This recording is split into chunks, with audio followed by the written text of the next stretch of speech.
Hello, everyone, and welcome to Shenanigoons. We're that crazy industrial fantasy style game where we play D&D and do fun things, and I'm completely distracted because I can't see the players. I can only see myself on the screen because I was testing something. So there we go. Hi, players. How are you? Hello. I really don't. That was a very Hello. unpleasant sort of thing there. So look up and only see me, expecting to see all of you. So that was not fun. Aw, you missed us. I did miss you guys. I missed Arthur. Welcome back, Arthur. Yay. Welcome Why, thank you. back. Yes. Um, boy, you guys all look so spiffy. All right, so that's us. Thank We're here at Shenanigoons headquarters, which is everywhere across the entire country, sort of spread out. And we're doing a save point today. What does that mean? Well, the players have completed their mission. They are leveling. We're going to talk about and set up the next sort of mission. We're going to talk about what they did to level. They're going to get some new gear. I don't think they're going to get a new pin. They haven't, although they did do a very good job, but they did That's okay. they just got to silver there, and I feel like you need more than one mission to climb the ladder. well, you guys brought in a really good artifact home, and we'll talk a little bit about a recap of the last thing. But to begin with, what do we start? We start off with what do we start off with? Oh, sponsors. We talked about our sponsors. I haven't done this in a couple of weeks, so I apologize. So let's talk. Welcome to Shenanigoons. We love that you subscribed. You've tuned in to Shenanigoons, and no one here was bribed. Mayhem, magic, mystery is usually the vibe. So strap in for Shenanigans. You're awesome. You subscribe. Perfect. Thank you for the subscription or the resub, Angela. You're welcome. And I was like, okay, when now? and now. All right, so let's talk about our sponsors. We'll start with World Anvil. World Anvil is the most robust world building and campaign management software that exists on the internet today. How do we know? Well, I've tried most of them, although there are a couple of new ones that are trying to poke their heads out that I actually haven't tried yet, but they don't have anywhere near the amount of features that World Anvil does. I have looked at their feature list. So, Or World their Anvil. most valuable feature, their community. And I was going to say, no one has anywhere close to the size of community that World Anvil has. Quality as well. 400,000 plus users, and with quantity, you often and definitely do in this case get quality. And they have some amazing worlds over there. You can go take a look and learn about all these incredible worlds. You can build your own world. You can build your own campaign. You can write your own novel. They're designed to do several different things. You can use the new heroes system. I understand they just got some new feature this week. Angela, you want to tell us a little bit about that? Yeah, they have a new feature called, I think it's called Explorer, which is a little bit of a database view for DMs when you're using your world for actually running a game. Very It cool. shows all of the content of your world in a more like easy to access Kind like of back end like view. a tree-like layout? Or? Yeah, it's like a tree Cool. organization. So it's Awesome. it's a lot faster to organize. You don't have to go through the front end of your world anvil, which is way more useful for a visitor wanting to learn about your world as opposed to what's in there, you just got to find Right, it, yeah, which yeah. is what this Explorer is for. So yeah, they're working I on love getting it. that all pretty, and I'm super excited. It looks great, and I'm happy that we potentially have an option to make running games in world through World Anvil. Welcome to Shenanigoons. We love that you've subscribed. You tuned into Shenanigoons, and no one here was bribed. I tell ya, mayhem, magic, mystery is usually the vibe. So strap in for Shenanigoons. You're awesome. You've subscribed. I forgot how to jazz hands. I'm sorry. I got the microphones in my way. Welcome to Shenanigans. Getting a good variety You've today. subscribed. You're at Shenanigans. No one was bribed. Mayhem, magic, mystery. That's usually the vibe. Oh, thank you, you're awesome. 'Cause you subscribed. Thank you to I can't read it. It's black on Fraxinator. dark. Fraxinator and Fraxinator is Roll amazing. Society. Roll Society, I got. Roll Society, thank you for the 2-month subscription. Fraxinator, thank you for being a brand new sub. You are amazing. Really appreciate it. And it is September right now. I believe all subs are half off. All resubs too. A lot of cool things happening. Your this Twitch month. resubs are technically half off, but I don't know how that figures. Evidently, you get a free Subway sandwich or something. I don't know. I don't know. That may not be the case. Let's not make promises that Subway can't keep. You know what? I think Like sandwiches. Arthur's always in the mood for a footlong. Oh, I'm sorry. okay. I don't hate Subway. I don't hate them intrinsically. Hey. It's fine. It's sandwich art, and art is to be interpreted by the consumer. So, Or the artist. uh, I don't know All why right. I don't mean to rag on them so bad. It's fine. it's just easy. That's the They're problem. perfectly adequate sandwiches. Just the glowing Subway, work. perfectly adequate sandwiches. They're sandwiches. They're sandwiches. They're They are technically they 2 are slices of indeed. bread with stuff in between. Yes. Thank you, Homestar Runner. I don't. No, see, that was a completely intellectual property voice, and you just ruined it. Calliope. So, Speaking of sponsors, we actually have So, though. World Anvil. Go take a look at World Anvil. Give them your money because you're going to want to. I stole that line from someone today. Good. But no, go take a look, and you can start up with a free account and get a kind of a feel of all their features. And then when you start wanting to add more players in and get some more customization options, you can join the guild and sign up for one of their paid subscriptions, which is completely worth it. Very, very a good price for the amount of work that's put into it in the back end, the community that's involved. It's incredible. And go join their Discord as well, because especially if you are the type of person that wants prompts and wants help in getting going with your writing, it is an amazing place. So go take a look at that. WorldAnvil.com. Light up the forge. Next, we're going to do Nerdsmith, because Nerdsmith is amazing. It's a network of geeky entertainment, podcasts, videos, and streams. You're watching it right now. Welcome.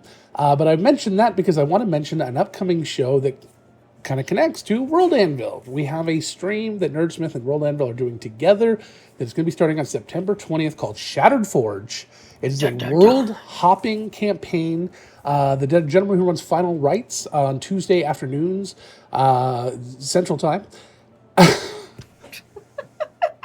You don't watch Final Rights. You Stop don't trying get to that. make Central happen. It's not going to happen.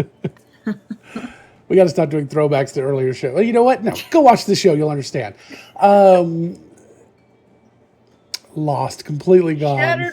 Shattered Forge, which is Run going to by have Jason. Cutrone. It's going to be Jason Cutrone, the nicest mobster you'll ever meet. We'll be running it, and Janet from World Anvil is going to be in it. So one of the owners of World Anvil will be in that campaign, along with a collection of other amazing people from Nerdsmith and from the world at large. And then we may even be looking at bringing on guests occasionally. I don't know exactly what Jason has planned, but the idea is that every 3 to 4 episodes are going to be hopping into a new world from World Anvil. These creators that have created on World Anvil, and you're going to explore small little aspects of each of these worlds. It's going to be a lot of fun.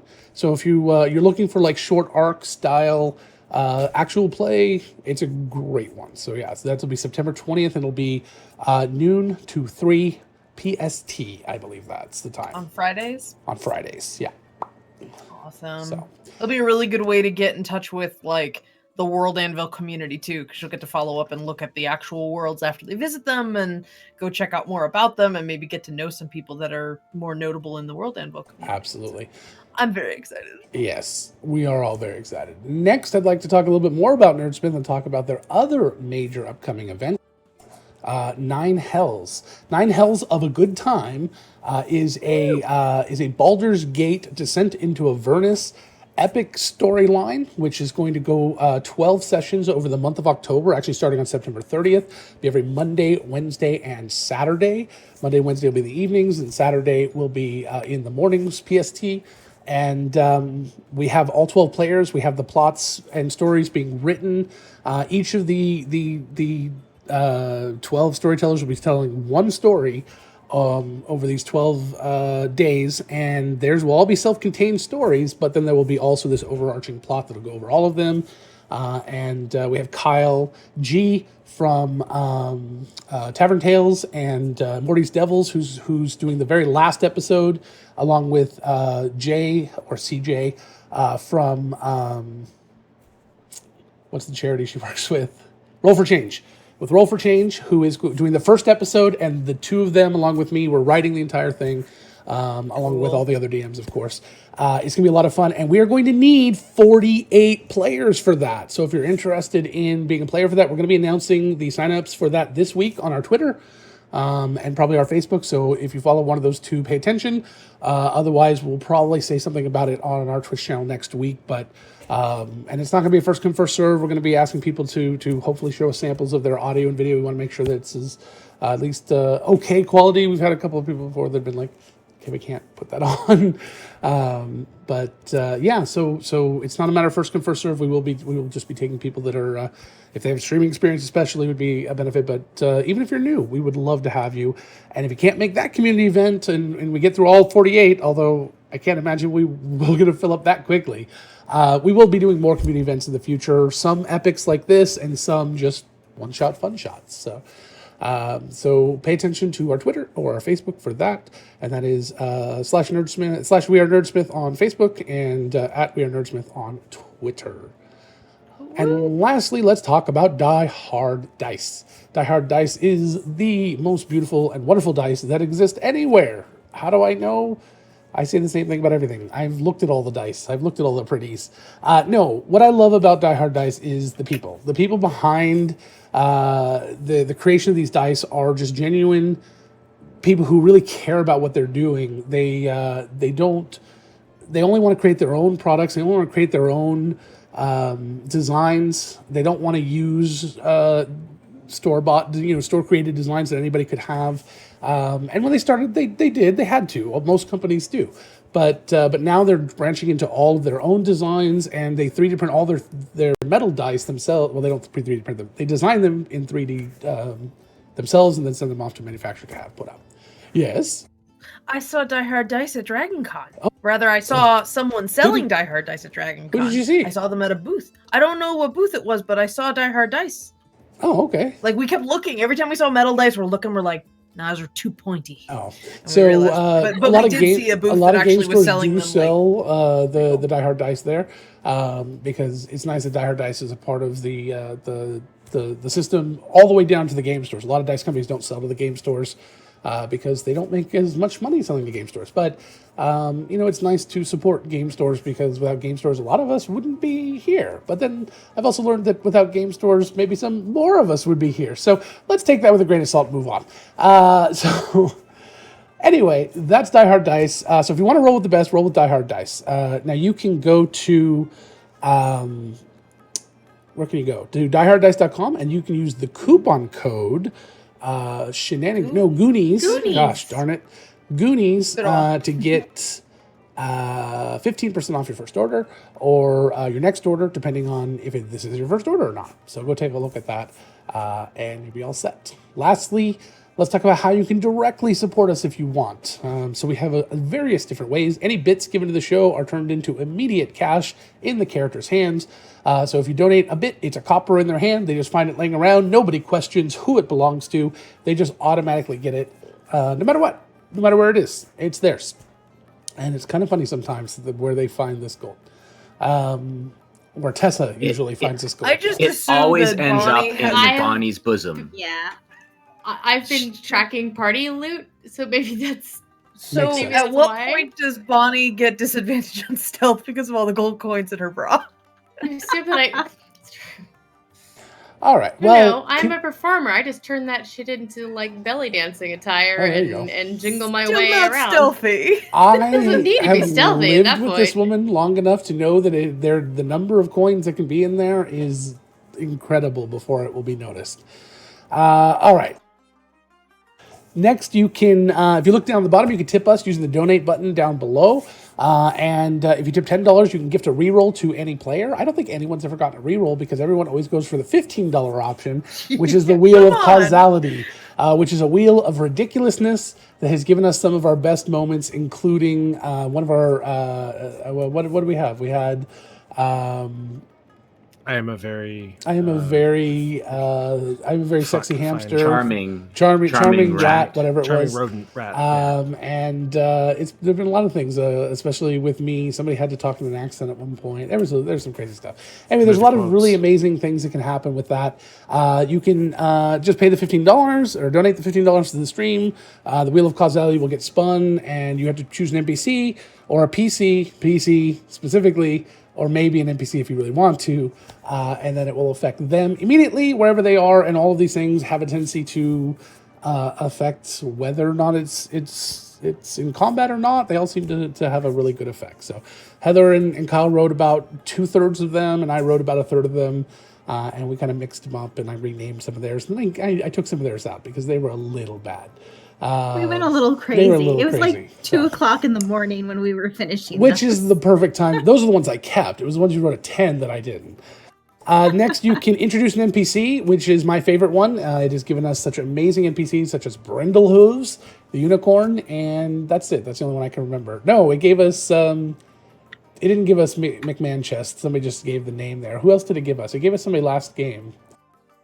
I don't know, but we've lost you on our. We can't see you anymore, Logan. Yeah. What do you mean? The audience can see you, but your you're on camera went stream. away on ours. Mm-hmm. It's magical. There you go. Ta-da! Hello. Oh, I must have hit the space bar, I guess. Yes, Sam. Oh, that's right. We were Sam, given Sam. the one T that started hitting on Sam. Val. Oh, yeah, Sam, the squash Sam. player.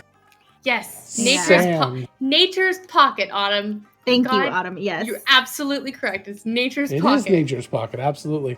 By the way, hitting spacebar for me to you guys really does nothing because it doesn't screw up the audience's engagement and fun. Other Wait, than you guys looking so- funny. Wait, so if you ever introduce your wife, you're just like, thanks, she has pockets. Oh, I think I have to say that.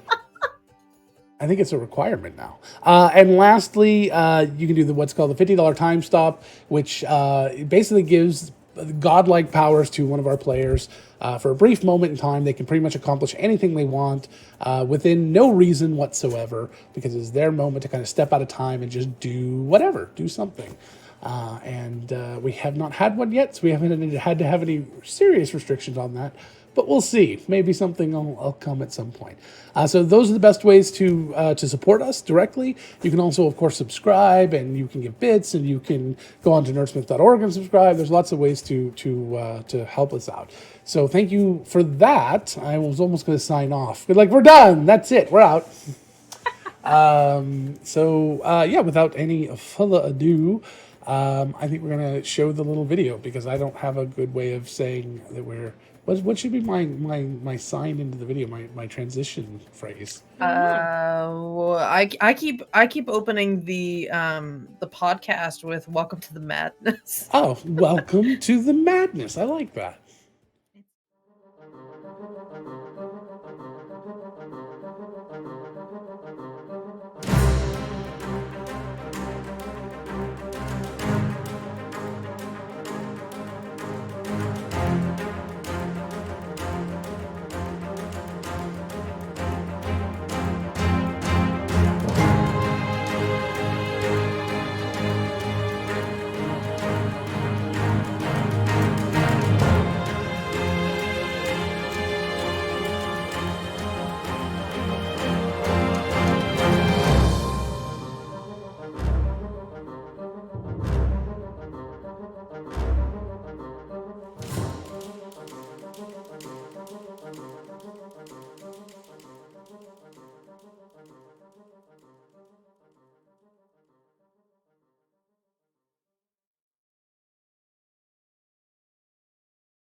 All right, we are back. Oh, and I'm still just way too loud, aren't I? That's ridiculous.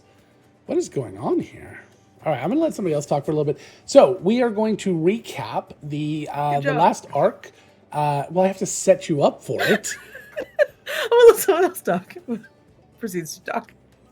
Go ahead. Sorry, didn't mean to give you shit. We're sorry, Logan. We're sorry. We like Please you. come back to us, Logan. You're the best. So we're going to recap the last major arc and then our beach episode from last night, which was Arthur's favorite episode. And so let's go ahead and start back. You thanked me like 3 times for that episode. And so let's go ahead and have someone, as all eyes turn to Heather, recap the last arc briefly. And of course, everyone interject whenever they have something kind of meaningful or important. And remember, we're doing this for the podcast. Yes. Okay. Have you met us? Yes. Yes. We don't So- interrupt with meaningful and important things. Interrupt with No, anything it's always random meaningless stuff. and unimportant. God, it'd be like 6 pages of notes if I actually read through the notes. So this is going to be a super oversimplified version of the recap. So last arc was our Sea Over High Seas arc. We were tasked by the Birchfield, which is the institute we all work for, to go to the middle of the ocean, use some special spells and amulets, basically, jump into the water and swim down to the bottom of the ocean to make a trade and do a job for some merfolk that lived there. Along the way, we had to hitch a ride on the Gigantic, which is the biggest galleon ever built, and set sail for cruise to a small island. We literally had to jump off the cruise ship and swim down into the water. We got there and began negotiating and figuring out what we were supposed to do with I just forgot his first name. Reef. Thank you. Reef McManchest, Yes. the leader that we were dealing with directly. Also, as we started to swim down, the ship was attacked and sort of sucked underwater by the, I'm going to butcher this, Sahuagin? I don't know how you're supposed to say Say it. who again? That was perfect. Sahuagin. I'm sorry, Adam. I don't know how I forgot that either. But it was sucked down into the water by the Sahuagin, who are fighting with the merfolk. So we know a little bit about our mission. We know we're supposed to go help the merfolk find something and sort of help them get the edge against the Sahuagin. We get down there and find out that basically what they want us to go look for is this big magic pearl that is somewhere in a temple underwater. And we have to go find it in order to bring it back to them. It allows the bearer, whoever's attuned to it, to control everything under the ocean. Every living thing under the ocean, they can command it, basically. So it's kind of like the Aquaman pearl. And we didn't call it that. I don't think we did. Did we ever get a name for that? I don't think we S. got Buck. an official name. Okay. Pearl Did you of say Poseidon. Pearl S. Buck? Because I love you for that. I said S-Buck. Yes, I did. I love you. Thank you for that. That makes me so happy. Also because of the SP thing that we're dealing with in the other Yes. channel. Yeah. Spuck. Okay. So we went into the temple and found the pearl that we were looking for. Along the way, we encountered sort of this little mini plane that was in basically a giant undersea mountain. This little mini plane was, we later figured out, pretty much being created by the magic of the pearl. Because as soon as we took the pearl, it started to disappear. Along the way, we also found the prisoners, the people from the cruise ship who'd been taken prisoner, and they were being used to try and mine to get to the pearl. With the use of a magic item we'd been given in trade for us finding the pearl, which was the Gemini compass. It's a pair of compasses that do different effects on different planes. On this little mini plane that we were in, the one we had would shine light and reveal things. So it shined light and revealed the pearl, and we were able to get to it falling through the mountain, basically. Mhm. Um, I wonder what it does in a 747. Ignores the bad joke. And so we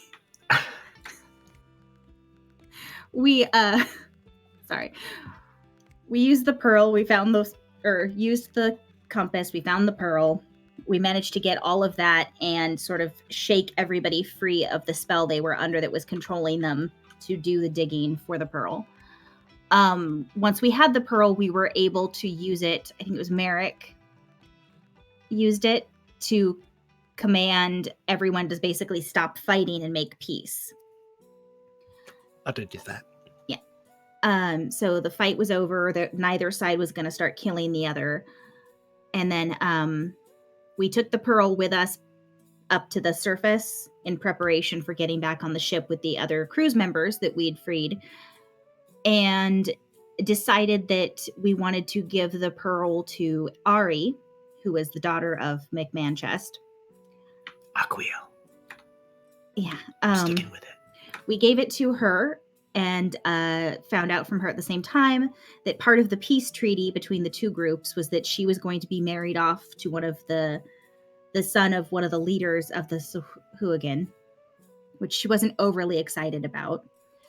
But we gave her the pearl and got back on the ship with our job done.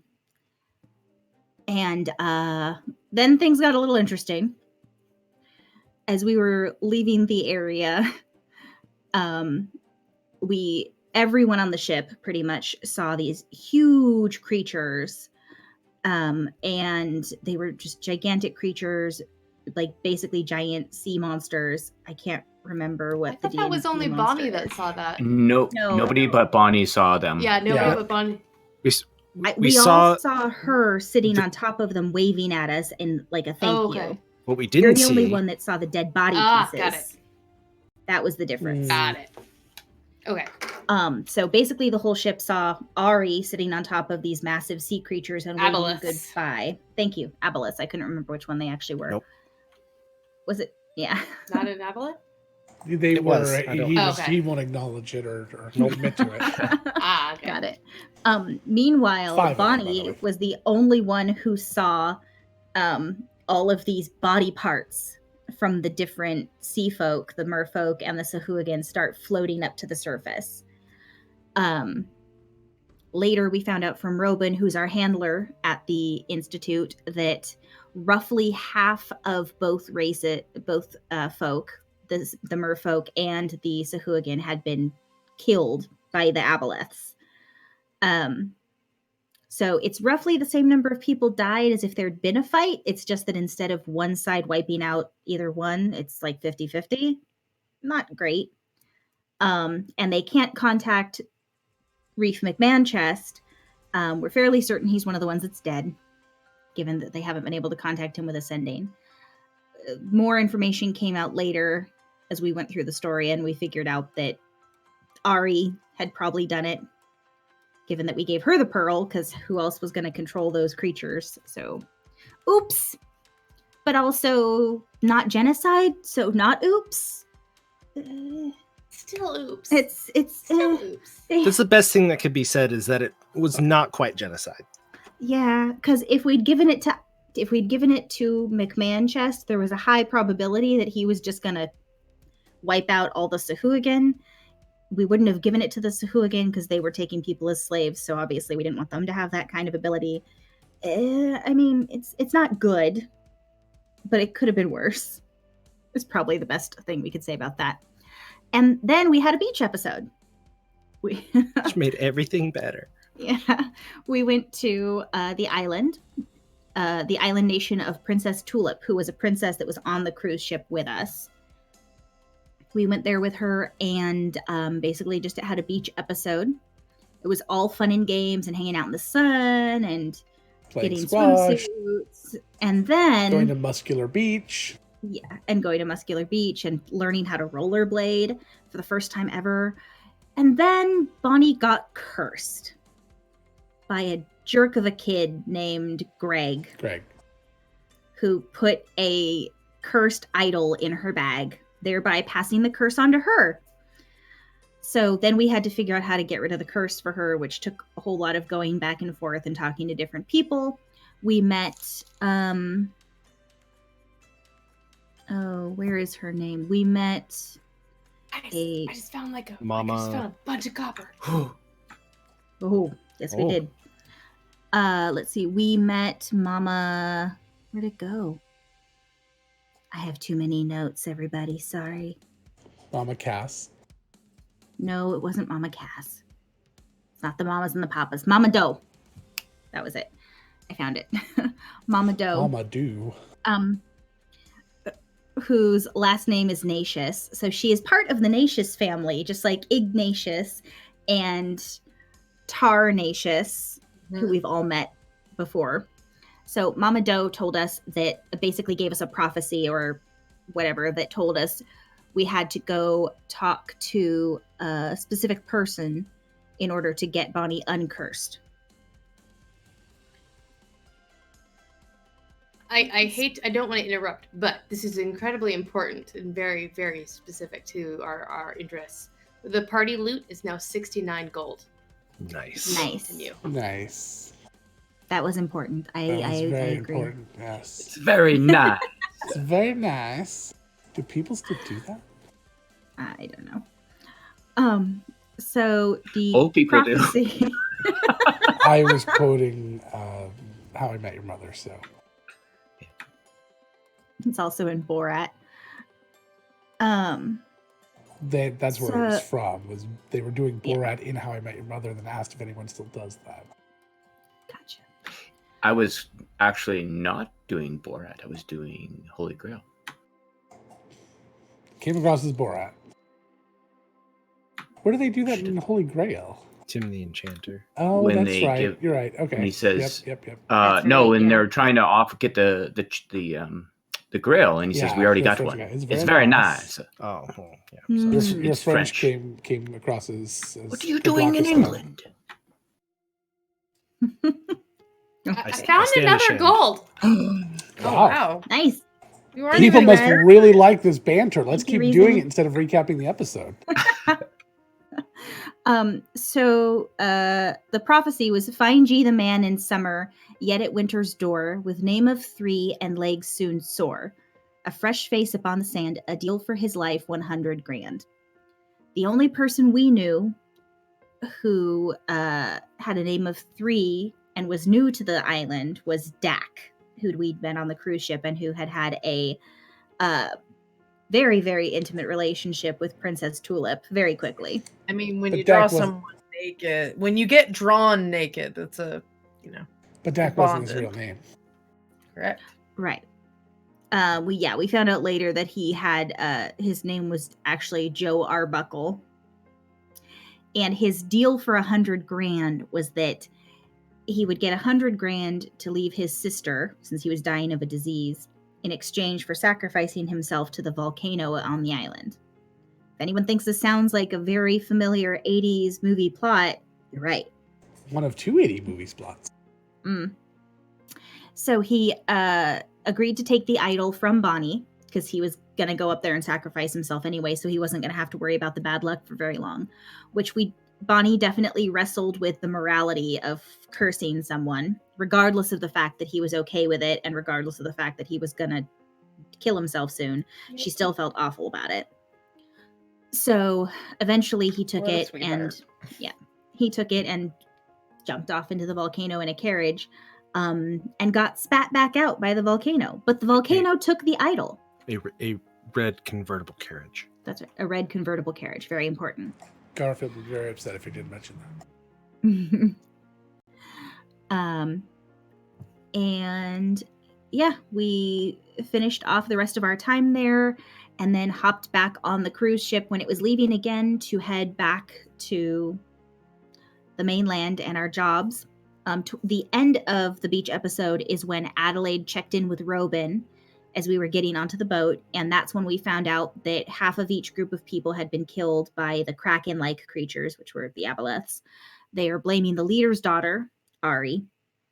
And the Birchfield, despite this outcome, is happy because we didn't receive any negative reports from the people we were working with, and we technically did achieve our goal. We gave the pearl to someone from the merfolk, and we got the compass that they wanted. So everybody's happy back at the Birchfield anyway. And that's where the beach episode I don't know ended. that everyone's happy, but Some people. Robin was happy with us, which kind It's of creepy. was creepy, and we didn't know what to do with it. Thank you. Did you hit your head? All right, and that's where we left off. Yeah. We were heading home, I think, right? On the ship? Yeah. So you guys had a few more days of relaxation there. And everything was hunky-dory and happy. And a couple days later, you returned home. Dak did not come home, obviously. Most of the people did. Everyone who had been injured to the point of death, who had been killed on the mission, was brought back to life on the island. The insurance for the boat basically paid for that.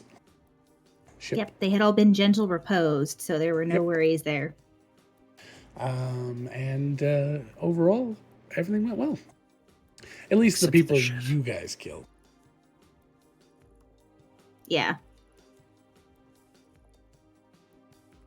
Bye, Resin. Have a good day at work. Bye. By reason. Oh, it is Reason. Sorry. I forgot. We need notes. Some of our shows do take very good notes about their viewers. So we should start doing that. So we can creep on them. Yes. No, so Oh. we can be attentive and not mispronounce their usernames.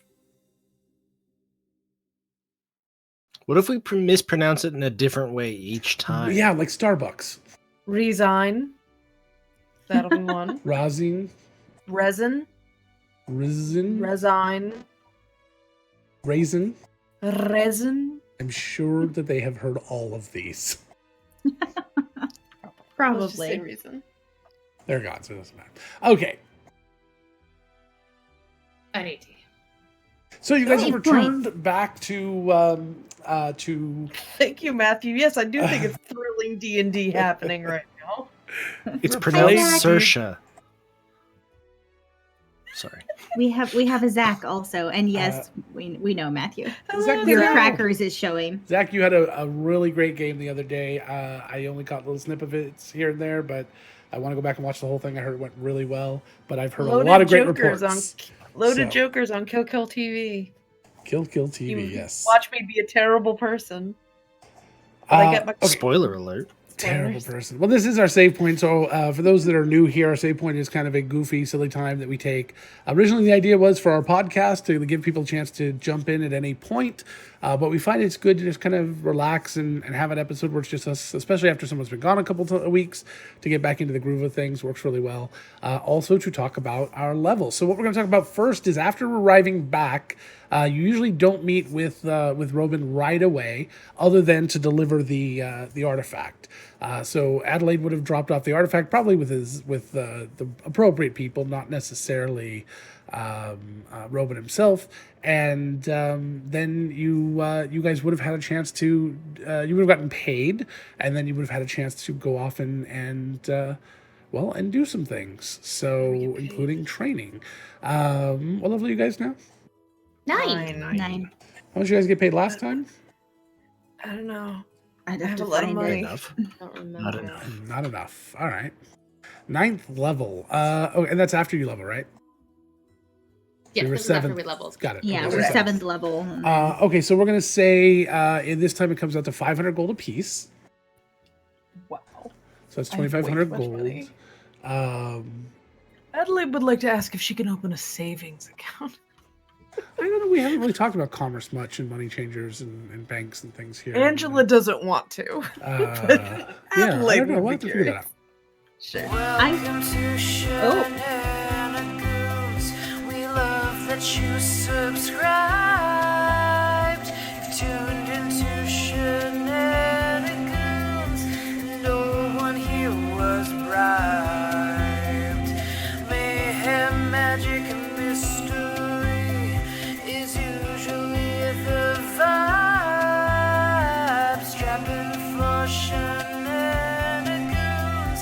You're awesome to subscribe.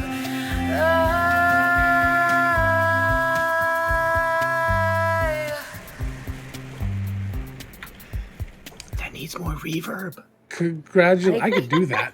congratulations to Zach Meow Meow for getting a gifted sub from our very own Arthur, who I think forgot to put anonymous this time, like he normally does. Look at that smile on his face. I don't know what you're talking about. Yep. No. All right. We believe you.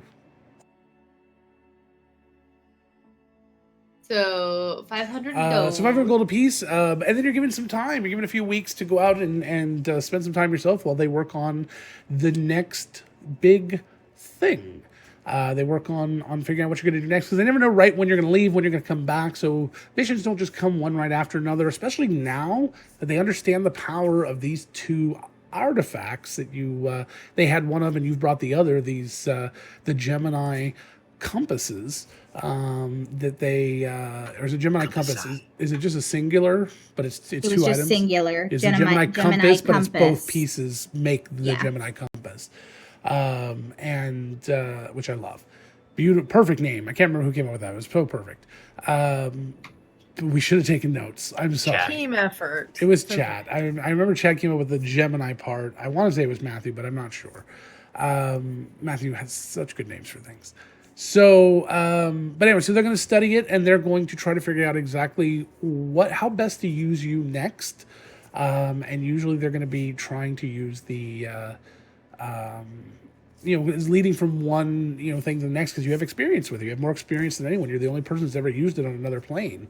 So I'm sure that it might have something to do with your next mission as well, as you are told, as you gear up or get your money in and get ready to go out and train and just take the experience that you've learned over the past almost 3 weeks or so, which was a very fast arc. Usually they're a little bit longer term, but that's okay. So several weeks later, now you've got some time. So you've got this time on your hands. So let's talk first about what you're doing to train. And how you're going to be training, what classes you're going to be taking training in, and who is training you.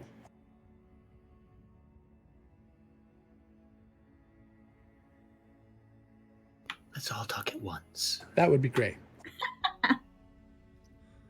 Yes, Kyle? So, Merrick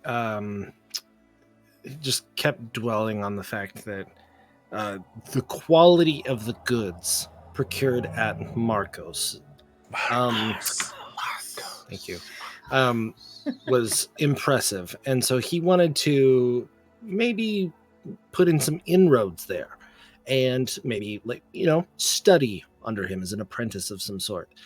He was put in the stock room, loading up bolts of fabric the entire time. Just bolts of fabric and spools of wool and all sorts of things. So Merrick overcame some of his previous deficits, and ranked up his strength. So he is no longer at a penalty to be athletic. He's just completely average. I love it. Good. Better than below average. I love it. So did you go to one of the off Marcos here in town, or did you go authorized reseller? They are authorized resellers of Marco Outlet brand store. products, or did you go to back to the city where Marcos actually existed? I'll go to the source. You always go to the source. All right. You would have found Marco to be difficult to work with at best. However, years around your mother and family have made that actually much easier for you than for most people.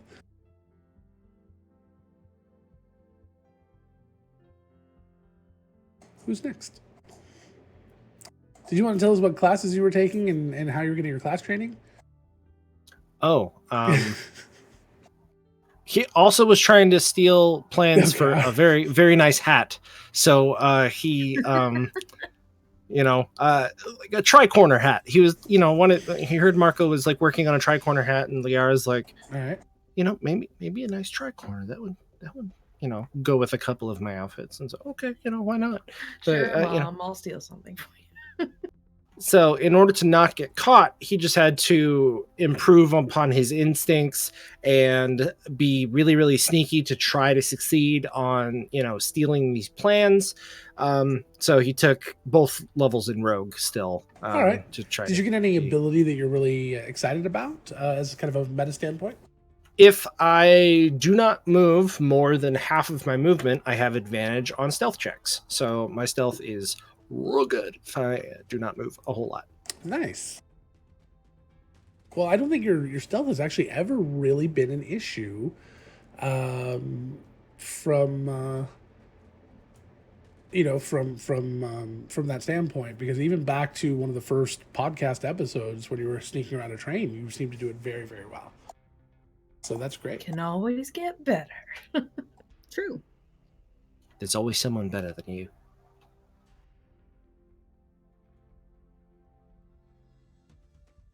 That's it. That's all I have. All right, who's next? I can go next. All right, go for it. And I did just get a message that last time they got 750 gold each. That seems really high. But that means that this time we'll go ahead and do 1,000 gold each. Oh, shit. Ooh. So add another 500 gold Well, each. Nice. I definitely know something Adelaide's doing. Adelaide will be shopping around for goddamn spells to add to her spell book. But she spends a little bit more time focusing on her arcane training in the wizardly arts. She refers back to her old tutor who works at the Birchfield now, Hillenor, asking them to help her learn a few more utilitarian spells, things that would be useful not necessarily in combat but in everything around their exploration and investigation. So things that would help her to be able to see in the dark and maybe make another person see in the dark that can't always see in the dark. So that might be a thing she actively did. And then she also kind of asked Hillenor to, on the down low, get her maybe an introduction with someone who is a bit more keen on combat magic. Because she chose her arcane tradition. She was going to specialize in war magic. Okay. And that allows her to learn some quick on her feet deflection techniques that would help, like in the event that she gets hit with something, she might be able to put up a small protection to potentially offset that damage, or maybe trying to dodge something and be able to add a little bit extra oomph to dodge out of the way, hopefully enough to avoid damage.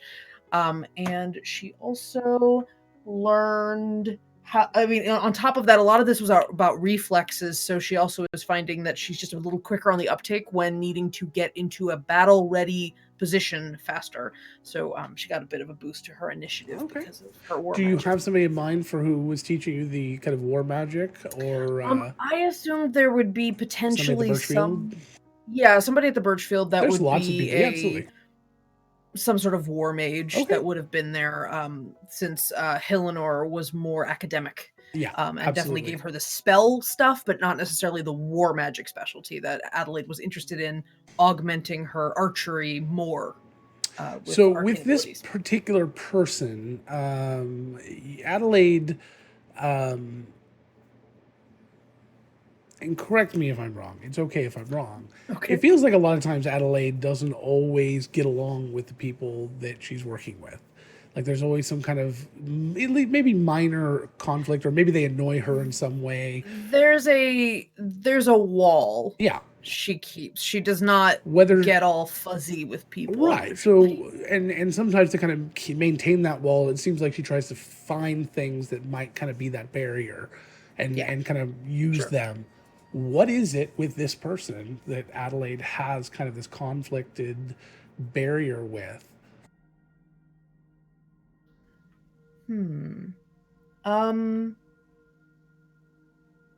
Adelaide is interested in using the magic to augment abilities she already has, and as sort of like a boost. She doesn't really intend to make this her life's pursuit. And I think that a person who is fully dedicated to war magic would probably take offense to that a little bit. Like, oh, you're just skimming off the surface. Okay. You're not taking this seriously enough. Now, wasn't that similar to the conflict you had with the previous teacher? Yeah, I guess so. Okay. If you want me to come up with something a little different, that's fine. And you don't have to do it now. We can talk about it later. But if we can come up with something just a little bit different, because that sounds very familiar to the one with. She you just was said a her little name. I can't remember her name. disappointed. Yeah, she was a little. Her teacher Hillenor, they were a little disappointed that she'd been like, I'm just gonna dip into it. I'm not gonna dip my toe in. Like, you're gonna what now? I'm gonna audit some wizard classes and not really worried that much. Yeah. I would maybe the teacher doesn't, maybe they're a bit more like gritty and like down in the dirt sort of person, and they find and Adelaide rubs them the wrong way, so they rub her the wrong way. They just like a class distinction between the two of them that just doesn't always mesh very well. Okay. All right. I like that. Maybe this idea that they think Adelaide is trying to live above her class or station. Yeah. Stop trying to cast prestidigitation every time we finish a spar. Right. Yeah. I like it's it. a cleanup. That kind of thing. Only on the pin. Just keep the pin. She takes appearances very seriously, so she seems a little vain to this person. Okay, yeah, and the person's always like, war is messy, and you're gonna have to live with that, and you're not gonna have time to cast prestidigitation to clean yourself while your mending friends your are clothes. Dying. Yeah, all right, that kind of thing. I like it. Who's next? I can go. Go for it. I'll go next. Okay. So Val is. I'll type after. Or it's gonna be clickety clack while I'm talking. So Val, I'm just pretend gonna that go Brindle home. Hooves is walking by.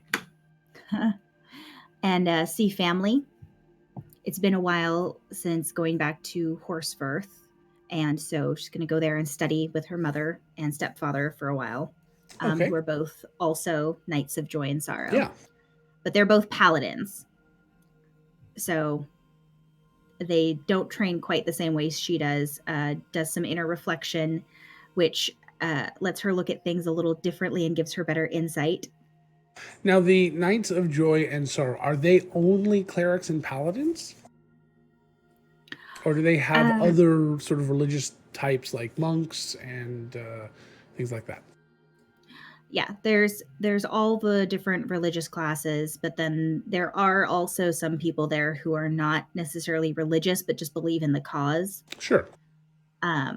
Which is essentially helping to maintain the line between life and death. So a lot of fighting undead. And then also, which is something that the goddess of death would have an interest in, because if they're dead, they're supposed to stay dead. Okay. Or at least not rise as undead. And also helping people in situations where they're dealing with that, or healing and, the usual things you would expect of some kind of holy order. But there's also a more martial aspect to it. So they're not going to not accept people who are of other classes. Okay. So what classes will they accept? I would think any class that's got any kind of martial abilities. Okay. Yeah. So all right. most. Yeah. If not all. So it's anyone could be more useful. of a justification. Sure. All right. So about halfway through being back home, which is the Temple of the Knights in Sorrow, there will be a new recruit that has come. Somebody who actually you find out has been there for a couple of days and has started to kind of become trained and involved. And you had no idea they were there, even though you know them. They had heard about this place. They'd heard about you. As a matter of fact, you've told them probably on a couple of nights that you spent with him, telling him about the Knights of Sorrow, Joy and Sorrow. And he decided to come on his own here to seek training, to see if it was something he wanted to do. And so he is here. After some evaluation, unfortunately because of the way that he is built. They determined that he paladin and any other sword or weapon wielding really isn't going to work for him, and they end up putting him to train with some monks. He had no idea you were here, so it's not like he came here to impress you or anything. But there he is. Okay, then. For anyone who has no idea what's happening, one thing I didn't cover because it wasn't necessarily a like key thing in the plot line was that What are you talking about? Are you kidding? Bonnie was so incredibly It was- delighted. Pivotal. It was so important. Yeah, during But the we did beach talk about it a episode, little bit. I think we talked about touched the on it briefly character. during the beach episode. Sam, who with two S's, Sam. who is a Sam, who is Yuan-Ti, went on a couple of dates with Val. Who has That's very, very pythons for interesting. arms? And yeah, Literal. he has actual Literal pythons for arms. Yeah, Great hugger. apparently he was supposed to be triplets.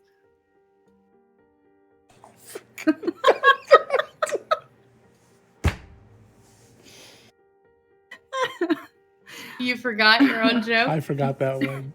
He did apparently. That's great. So Okay. he is here, and he is training to be a Knight of Joy and Sorrow, Monk Division, Okay. snake style. Yeah, that would make the most sense. Sometimes drunken snake style. Also makes sense. That's just noodle. So, That's noodle style. all right. Squiggly So doodle. she still goes through with her own training and visits with her family. I imagine her mother and stepfather and younger sister all start taking an interest in exactly who Sam is, since there's probably like a "what are you doing here" moment. Sure. I don't know if they would have seen that necessarily, or if that's kind of all up to you. I'm leaving that up to you. I'm leaving up to my understanding was things went well with Sam. Yeah, things were fine. It wasn't like a head over heels in love kind of thing, but she enjoyed spending time with him. He was interesting. It's not like he came here specifically to see you. I want to make that very clear, that he's not like he came here looking for you, because he knew you weren't here, But he liked what you told him. I rolled randomly, and he really liked what you had been telling him, and I thought he'd make a great monk. I agree. Okay. Yeah, so she would One too many definitely punts at for the least at least say hi to him, "Oh, how are you doing? That's really cool that you were interested enough to come here." Whoever the monk trainer is there, because she grew up there, "Oh, he's a great trainer. You're in good hands," all that kind of stuff. And then in terms of special stuff, clerics don't really get anything this time around. 2 levels, you get nothing? Just points for 8 and 9. You got to get new spells. I got new. Well, yeah, I have access to 5th level spells, which is always All nice. right. So, what 5th level spell are you excited about? Am I excited about? Raise Dead is a 5th level spell. there I'm you go. excited about that. Oh, I can kill you now. Great. That's not where I was going with that. Okay. Also, Mass Cure Wounds. Yes. I can kill Brindlehooves. All yes. right, got it. No, Mass Cure Wounds, Greater Restoration. Oh, and I am excited about this one that sounds fun. Contagion. Contagion is a great spell. I love that spell. So I can inflict diseases on people, which is going to be interesting. But she trains and studies and works on her own insight, visits with her family. Nothing crazy. Perfect. I love it. There is one thing I forgot about until just now. Actually, she practices her cantrips as part of her meditation, so that she gets better and better at them, and they start becoming more powerful. Mechanically, for anyone who's curious, 8th level, there is a potent spell casting. So I get to add my wisdom modifier to my cleric cantrip damage. Nice. That's cool.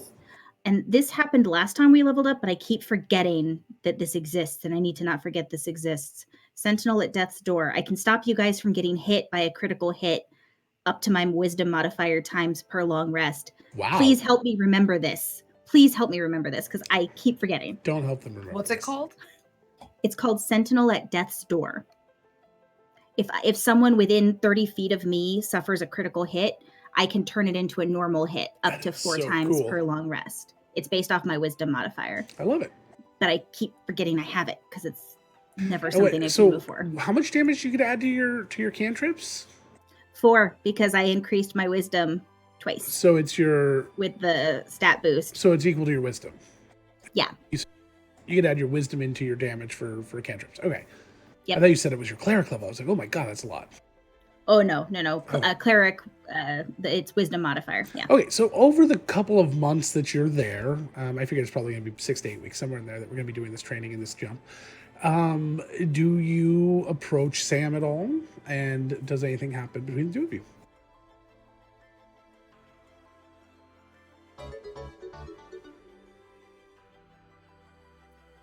Thank you, Laugh Love Lindy, and your 26 friends for the awesome raid. Oh, thank you for You the are raid. coming into Ashport, and we are in our save point today. So We're just about to find out if Val's hooked up with the snake guy that she met. Let's find out. with Sam. With Sam. So I do think that Yes. she definitely would have approached him and talked to him at the very least. If he was interested or asked her, she would have definitely gone on at least a couple of dates with him. Okay, yeah, he's Or totally or interested. trained with him, maybe, because they're both Sure, trained anyway. could be both. Stuff like that. I don't know that she necessarily would have hooked up with him. I think everyone keeps forgetting because she's the wisest character, quote unquote. I don't know the that age difference. Val is 16 Got because it. Yeah. because half orcs mature Well, at that's- 14. I was gonna say, that's adult in this world, so it's not. She is, I but think she that doesn't. the same is true for the UNT as well. I think they're maybe fairly good too. Sam's just a really Probably. hefty 18-year-old. Yeah, He's just real buff. in my head canon is that she, literally both of her parents, mother and stepfather, are training in the nights with her on the daily. Yeah. All she did was train. Like, How can you I don't date feel when like your she did a lot parents of are right there? dating, or if she did, it was a lot of like paladin mom and paladin stepdad are standing Yeah. right behind her. Like, I don't see it happening. So she's very awkward and not sure what to do with that. Yeah. But a couple of dates would have been fine. Sure. But Absolutely. I don't think she would have jumped into bed with him. So you didn't find out that Sam was quadruplets. Got it. Okay. God damn it. Really? Damn it. Welcome to the stream. Welcome to Hi, the Stream everyone. Raiders. For those that just Oh. We are not arrived. family friendly for anyone So, who hasn't yeah, we're figured definitely that not out. friendly. For those that just arrived, Sam is a UNT who was introduced through our $25 Introduce an NPC donation down there. And the person who created Sam with 2 S's, described them as having pythons literally for arms. And so he is a UNT with 2 pythons for arms. Great hugger, but that's it's been very interesting. So that's Val. Arthur, how do you spend your 2 months in training? Well, mine is again with Wayuna takes me out of time. Oh, that's right. So So he's gone for she- 5 minutes. most of my time is spent. Well, time actually passes, but not for me. Like it's different. So yeah, she takes me away into that mid-world or whatever world that she resides over, and goes from there. I'm immediately scolded. Okay.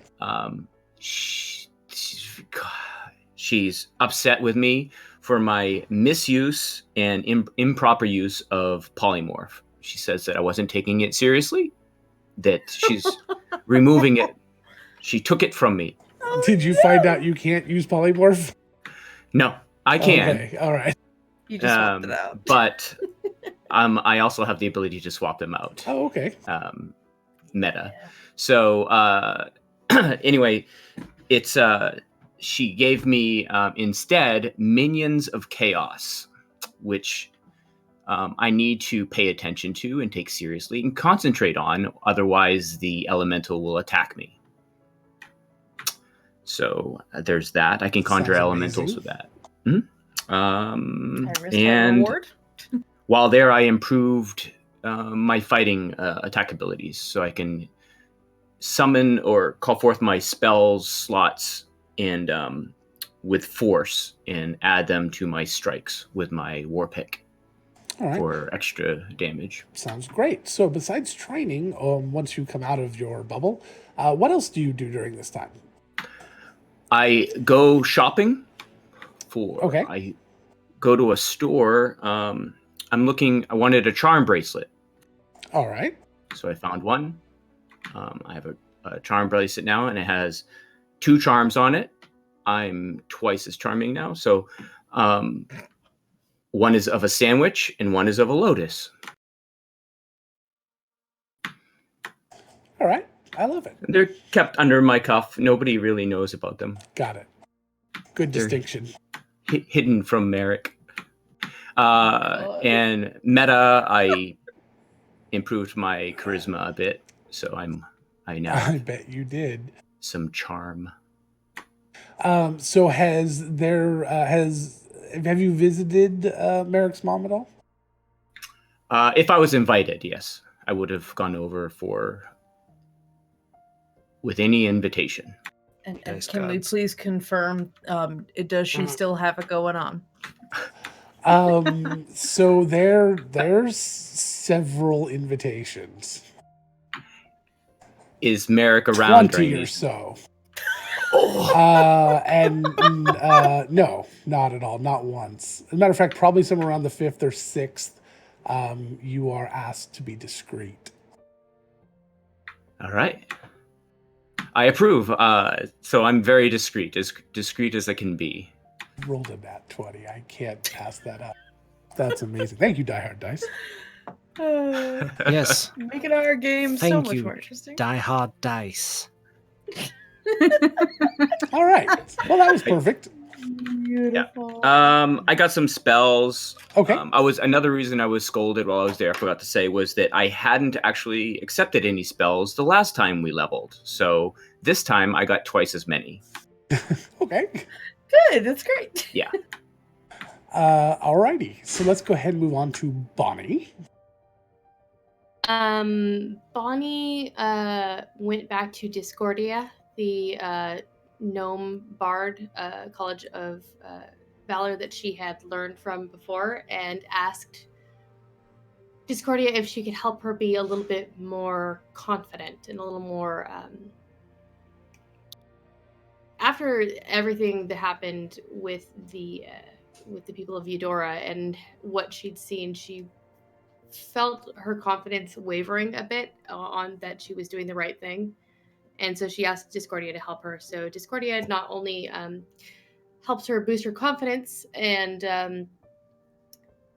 taught her some new spells, she also taught Bonnie to recognize signs of being charmed, and where one's mind may not be their own, and then how to counter those kind of mind-altering magics.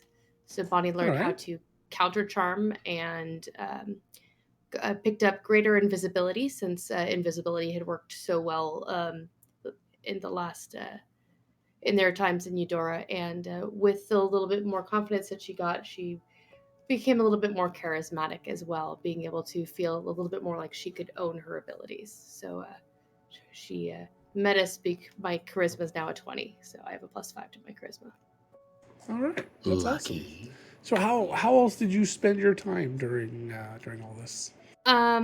Searching for Finian, and she did send her mom 200 gold, and along with the sending, which I have written out if you want it. So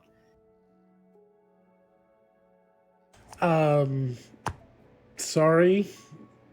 all Gotta right. stop reading chat. It's all right. It's all right. Angela's Not dead. great for the podcast, but okay. So Wow. Okay, I just read it. Holy shit, Ange. she apologized in advance. I get one. I get one. That's it. That's amazing. That was amazing. Okay. Yeah, that's I that. love the joke continuation. Sorry, yeah, so- podcast. I'm not sure that's appropriate. This joke's appropriate. I refuse to read it Appropriate? out loud. No. Amazing? Yes. So yeah, I have That is the awesome. I have the sending if you want me to read it out. Go for it. Okay, so Mom, sending you 200 gold. We're back from Eudora. I'll let you know where we head next. Still no sign of Finian. Love you.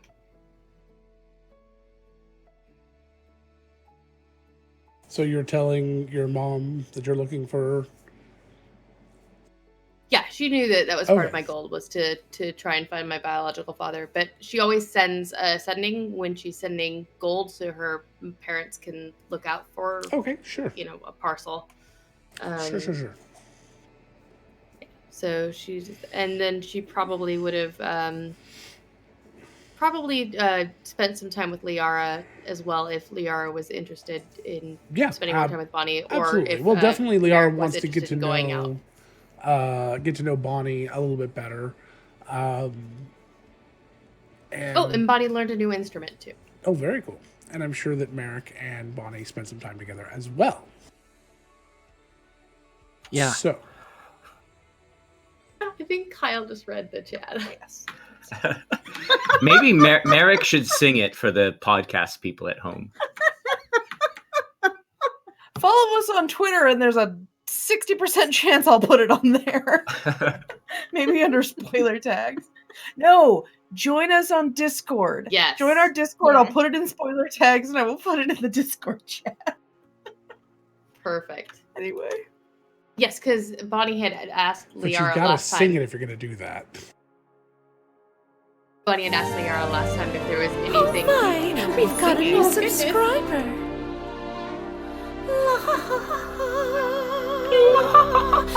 Welcome to Shenanigoons. We love that you subscribe. Mayhem magic mystery is usually the five. We need that whole version someday. Yeah. Gotta figure it out at some point. So good.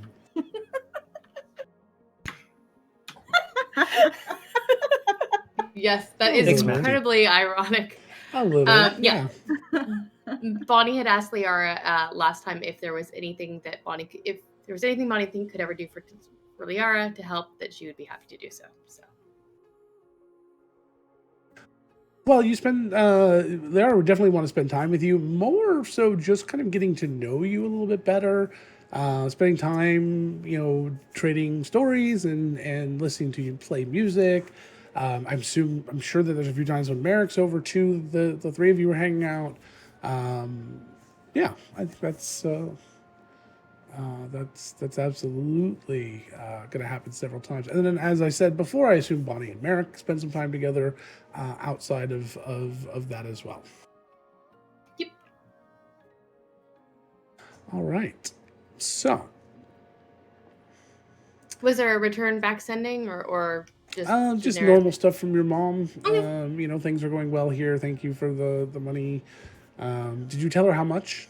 Yeah, I said 200 gold. Okay, so basically she's gonna retire. Is basically what you're saying. Yeah, I mean, think I sent her 100. I think I sent her 100 I mean, last that's- time, and I'm sending her 200 now. Yeah, that's basically a year's worth of wages between those two shipments. Mhm. So she says they're making some improvements and buying some new equipment and stuff and fixing up the boat and so yeah, it's all going really well. They really appreciate your support and they hope that you're keeping some for yourself, but in 25 characters. No worries. It's terrible that I chuckled again when Logan went, I don't know, just normal stuff from your mom. Like, for some reason, that even sounded dirty to me now. Wow. Out of Arthur has context. corrupted Out you. of context sounded dirty. Not in context. So, anyway, so does anybody have anything in particular that they have any particular scene that they would like to play out? Something that they have need some feedback from me on specifically for that time period. Before we get back into it. Yes, Merrick. Was Merrick able to steal the plans for the tricorn hat? Give Why not just steal the me hat? because then you can't make as many as you want. Plus, it's a Marco original. He autographs all of his designs. So give me a Sleight of hand? Is no, that what you're no, looking no, for? no. That's too No? easy. Ah. No. I want to Charisma. roll me a D20. A D20. Okay. Yeah, roll me a D20. That is an 18 on the die. Okay, hold on a second. If I'm lying, I'm dying. 69.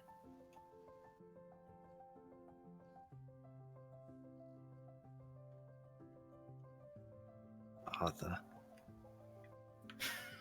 All right. So you need to describe for me how the theft of this item came down to a survival check. And then give me a survival check. But describe the scene first. So, as it turns out, in Ocean's 11 sequence, Marco's got this super secret hideout where he keeps his magical drafting table for making all of his blueprints out in a cabin deep in the woods. Like, so fucking deep in the woods, you wouldn't even know it. But there it is, and it's surrounded by several large, angry things. Wasn't too specific about it. Badgers. But my surely. In heat. Even worse. So, all these badgers are just in a giant circle, just growling and making noises and, being in heat. They're dire badgers. It's terrible. It's a terrible scene. I don't know how he manages to actually work on his plans inside the cabin. It's probably just white noise outside. Badger musk. Yes, it must have some hallucinogenic effects that brings him to an altered state, hence producing his plans, enlightening him, as it were, with the stench of tube bears. Is that bears or tubers? Yes. So I had to sneak into the cabin, past the badgers, had to knock one of them out. It's really hard to get a chokehold on a badger. So you had to sneak in through the loo, which was real unfortunate. But I managed to get in after he had gone back to town. Okay, did you sneak in through the window of the loo, or did you Shawshank it? More the Beatles song and less Andy Dufresne. Bye, Val. Sorry for talking about the loo. Anyway, so had to sneak in. Forgot to leave it cracked because I was so focused on so focused on the task at hand. As it turns out, he's got several drafting tables. When I go to the loo, I read. Lou Reed. Gotta stay focused. God damn it, Mike. Kyle's dead. God damn it. Just a goddamn sniper shot. Anyway. Kyle is completely dead. Yeah. Moving on to the next person, because Kyle's not going to recover for a while. Nope. We have to sit here and watch Kyle awkwardly. For the podcast, you have to turn the laughter on your mic. Come on. I'm sorry. Okay. It's such an ugly cry, it has to be recorded. It's so good. Okay. No, Matthew. No. No Lou Vega jokes. Okay, so I managed to sneak in through the bathroom and the plans were there on the table and I had to sneak back through the woods, keeping it from getting torn So that's the survival check, is the stank badges and protecting the plans from All right. Roll me a thorns. survival check. Oh, no. At your 7th level. Not at this level. Right. Oh no. I guess it'd be 8th level. So if you had something at 8th level, it doesn't matter. Either way. Doesn't matter. In there. Just roll the That's a 19 on the die. All right. So you successfully Think your die mess hurt dice? your badgers up and get out of there, choking out several badgers in the way, I guess. And you successfully succeed in getting your trifold hat plans from the infamous and famous Marco.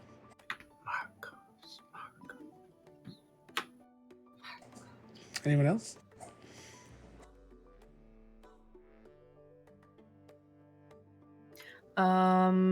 Yeah, sure. I have so much money to burn. Adelaide is going to be definitely over the course of that time period searching for spells and ways of transcribing said spells so that she could potentially enhance her magical knowledge. Once she found out that it was like, oh shit, I can just find things to learn to cast. And oh shit, my pockets are lined with gold. She would then proceed to try to find at least a few things here and there, like stores, or Birchfield might have some. I mean, I was going to say the Birchfield this could be lost and found stuff. For level 1, level 2 spells, the Birchfield has a complete library that you can transcribe out of. You just have to pay the normal price of the transcribing materials. It is a university, so maybe we should double that price. But no, that's fine. We'll just keep it normal. But yeah, so they first and second level spells, you can literally find any spell in the Birchfield library that you can then transcribe. You might have to wait a couple of days to get the book. They are passed around, but for the most part, yeah, they are accessible. And that's what she would be spending a lot of her time on. And I will talk to you all later. That could be Adelaide's catchphrase. Goodbye. Goodbye. All right. Anyone else have any scenes they want to play out? Or anything they need to do or say or get down in the books? Are we going to Ig? We are going to go to the Birchfields and start doing that next, but I want to know if there's anything else before we do that.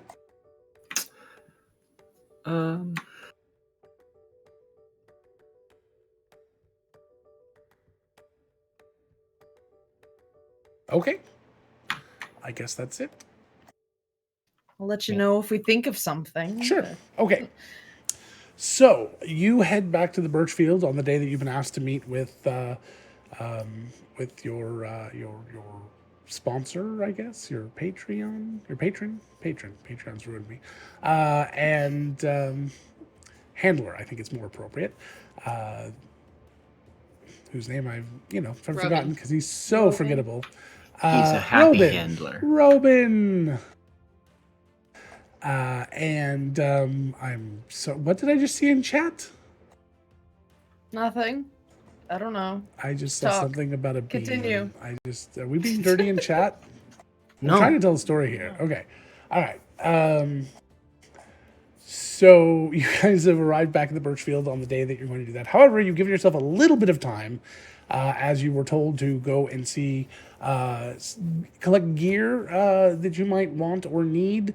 Obviously, they haven't really decided that you're yet at that point where you're going to get gear that's specific for your mission, or if they do, they just give it to you like they did last time. Did you guys turn in any of that gear you had left over? Like the sand dollars? I didn't really use them. Yeah. Yeah, we probably returned those. Okay. I'd assume we would have returned the money and stuff, yeah. Stuff that wouldn't be useful long term. Yeah. No reason to carry around fragile dollar, especially if they can be useful in other ways. Mm-hmm. All right. But yeah, you're asked to go and see Ig first, and then come and see Robin after. Alrighty. So you head down to the basement of the Birchfield, into the quartermaster's area, and Ig is standing behind the counter, a little shakily as usual, Very. Didn't open my notes because I forget about that. I need him for this point. Ig is a dwarf. Yes. Yeah. So a dwarven, elderly, very, very old dwarf, a little bit gaunt, I believe, a little shaky, and he's there just kind of staring at the countertop, just maybe pondering his death. I don't know. He's possibly narcoleptic.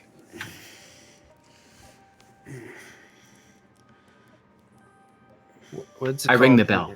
when you're narcoleptic, but it's with poop instead of sleeping? Incontinent. Thank you. To love our words today. I can't hear Logan anymore. What? You can't hear me? There you go. Yeah, Now we your can. Okay. your mic was live for a second and then cut out. So Yeah, I know. Okay. So yeah, you approach the desk, and he kind of perks up a little bit. hello, Egg. It's good to see you. Oh, Hi, hello. You, Bonnie, right? Yes. Yes, that's right. Val and Adelaide and Merrick and the other one, the hippie. Scarecrow. We were all there. Mama Do says hi. I'm sorry, what? Mama Doe from the island that we never gave a name to says hi. Mama Donacious. Oh, well, yes, Mama Doe. Yes, I do recognize that name. I think it's a cousin of mine. Some That is relation, I'm what you sure. There is some. That's what cousins means. Yes. Why is your small child always such sassy? Because I'm unsupervised most of the time. Wow. I don't know Latchkey. how to deal with that. He offers you a taffy. Thank you. I would like one too. I'm all out. All right. He hands you a taffy. Oh, I do have a quick question. You gave me some chocolates last time I was here, Yes. and I was wondering what those chocolates are for. You called them After 8 mints? I don't remember. Delightful. All right. Well, Have you eaten them? I've eaten one. All right. Well, you're very polite. Sure. Only people alive in the 80s will understand these jokes.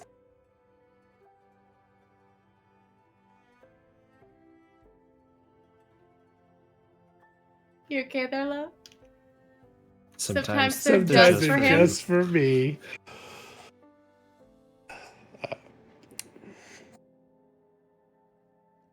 No, Yes. Autumn, it's an After 8 mint, not a Snickers.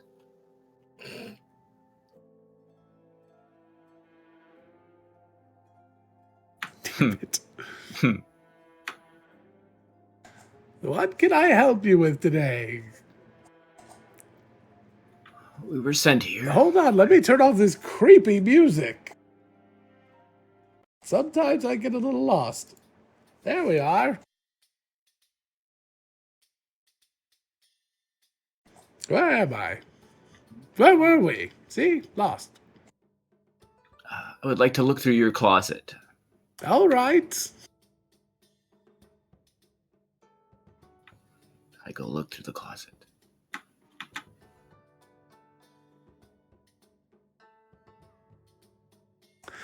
So he goes over and he pops open the closet. And much like last time, it is full of just all sorts of very strange and unique items. And we are going to play the same game we played last time, where you get to decide what something looks like. I will tell you through IG what it does, and then you can decide if you want to keep it or go for the second item. If you take a second item, you must stick with that one. Actually, no, you can take either, I guess, at that point. I don't care. Or anything anybody else leaves behind. Not like anything's stopping you from looking. I just don't want to go and do this forever as well. Well, there you are. You tell me what you want to know about, and I'll be glad to fall asleep here. Does anybody else come with me? I assume Yeah. everyone did. Yeah, sure. All right. Does anybody know what their item looks like? Not yet. It's not like you had several weeks to prepare for this or anything.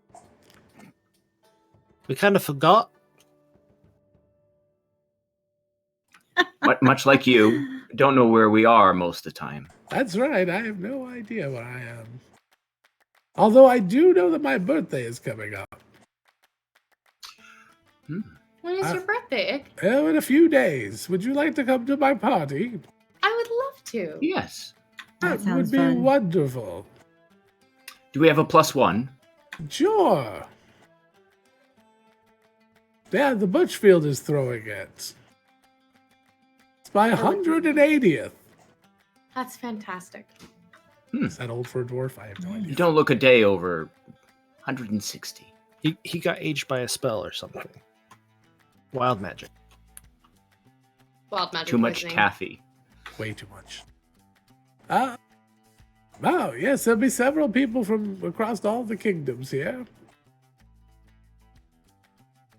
That's fantastic. A few of my cousins as well. Tar will be there, probably. Tar, yes, I suppose I'll have to invite him. Sticky situation, that. What about Pug? Pugnacious? I don't remember him. Oh. Haven't met him yet, then. I found a shiny object. I go over and I pick it up. All right. It is a ring. Okay, what does the ring look like? It is shiny because that's what it kind of sparkles. That's what. All right, caught so my it's like attention. sequined all the way around. Mhm. All Sure. right. Like when it hits when light hits it.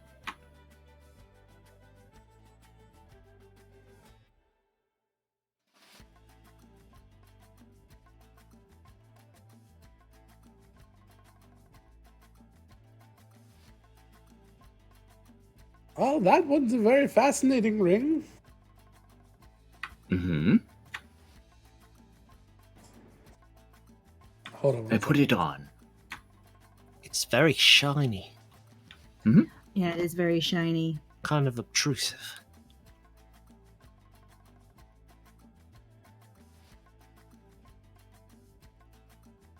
But I guess it's true, all that glitters is not gold. This is true.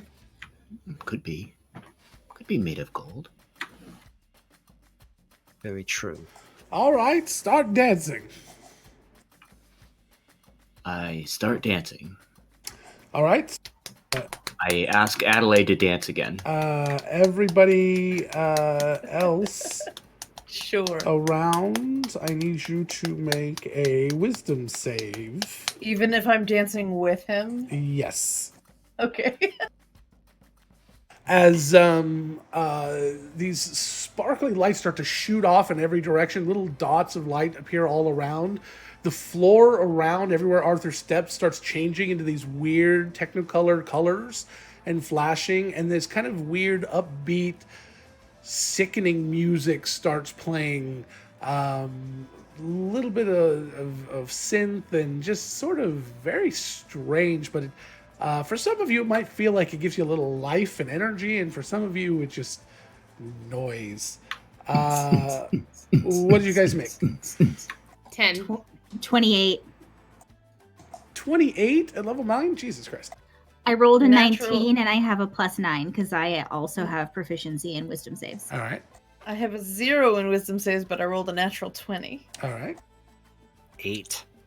I have a So- 0 in wisdom saves and I rolled a 10. Bonnie, Merrick, and Ig all start dancing the irresistible dance. And as long as Arthur continues to dance, then you do as well. I don't like it. Yeah. Oh, what It I is do. not subtle. It can be heard from a very long ways away. It will be a beacon unto the unholy. However, it does seem to work rather effectively. You're welcome. Up to a minute. And I'll stop Okay? at 58 seconds. But, unlike the actual spell, you do not actually have to concentrate. You just have to keep dancing. So you have to use your action every turn to dance. How far away would this affect people? This affects everyone within a 30-foot radius, unlike the spell which is targeted. Also nice.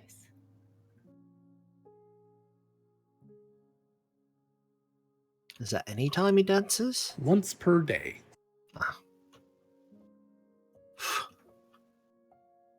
I'm glad we got that out of the way. You haven't even chosen yet. Fine, I'll take this one. And Merrick reaches into the box and pulls out a The closet. small... Pulls out a what? It's a closet.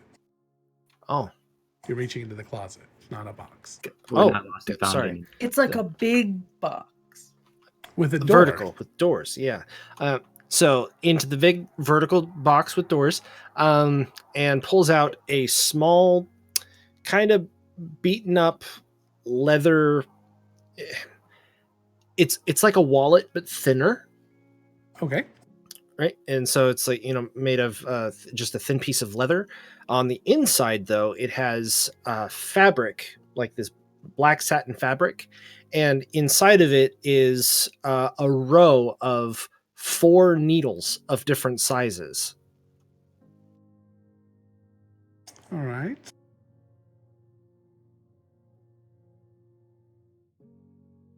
And there's a little bit of thread hanging off of each one. It looks like it's been cut at various lengths. Okay.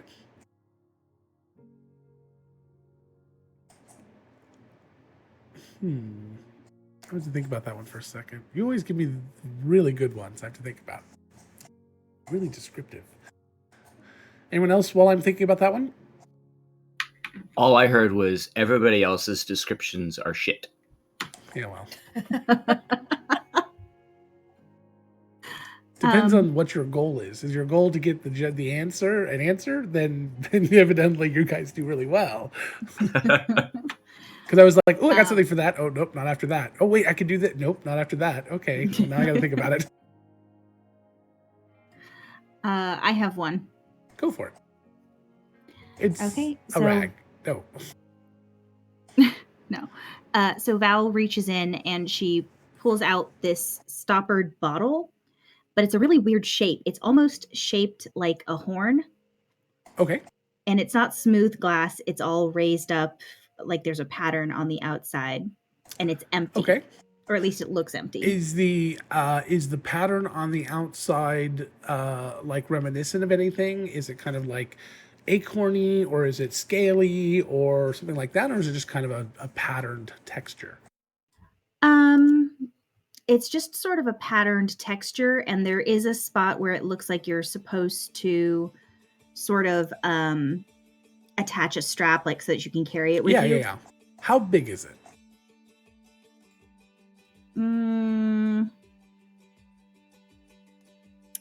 Let's go with like water skin sized. So half gallon. Ish.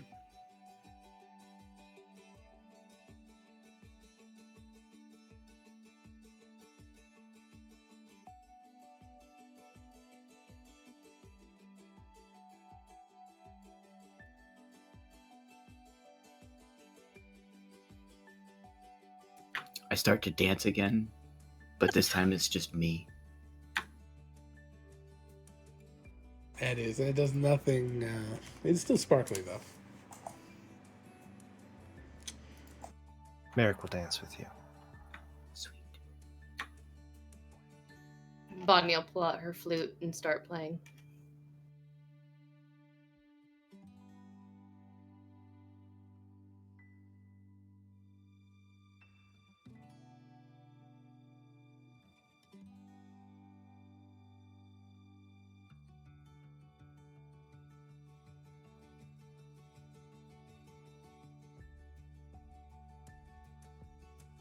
Bonnie is kind of thumbing through the different things, really just intent on exploring everything in the closet before she makes a decision. Confidence boost, yes. Decisiveness boost, no. This episode is brought to you by World Anvil. Yes. That's worldanvil.com. Adelaide's trying to game the system and trying to think if there's any sort of pattern to the things that we've gotten before, so that she can try to figure out what would be a good thing from a dimension standpoint to choose. And I know that's a completely pointless thing for her to be doing, but Well, we do know that unless someone else took it, that mimicry thing that Val didn't take last time is still there. sure. That is true.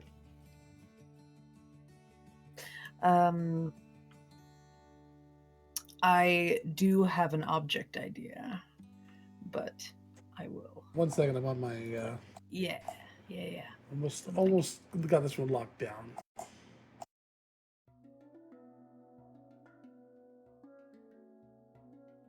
It's also brought to you by Die Hard Dice. Get your click-clack math rocks.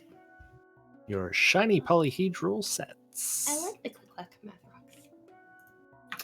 Or the clink-clank math rocks, depending on if you go for the metal or the polymer dice. I would think True. you'd love them. Oh yes, that there's the foghorn.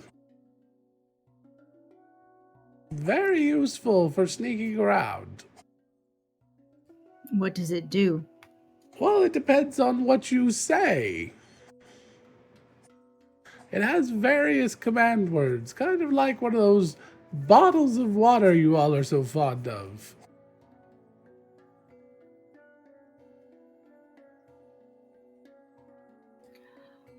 All right. So, do you know any of the command words? I'm sure they're here somewhere. And he starts going over and going through some papers. And he'll bring them back and he will let you know them and you can make them. I don't care. So you have, there are 3 things you can do with this. There's one that you can fill a relatively small area with a very, very dense fog, essentially blinding anyone in the area. That is about 10 by 10 squares. But all in next to each other. You can't do like a line. They got to be all kind of touching, more of a radius. I just don't know how big a radius that is just yet. Or you can put fog over the landscape from about a square mile out from your thing. It's not a very dense fog, but it will kind of obscure the area a little bit and add fog to the area. And make it difficult for some people to see, especially over longer distances. So ranged people that are, well, they'd already be at a disadvantage for long range, but we'll figure something out exactly. And then the last thing you can do is you can blow it into the back of it, even though there's no real place to blow onto it. And it lets out this really loud, obnoxious horn sound that can be heard from a very, very long distance. It's kind of scary sounding. You would guess also that anybody besides you who would be near it might be deafened.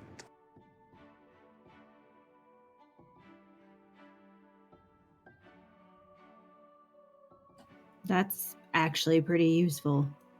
I thought so. It's one of my favorites. Adelaide, why don't you give me yours while I'm still trying to figure out what to do with Adelaide the finds little trick over there.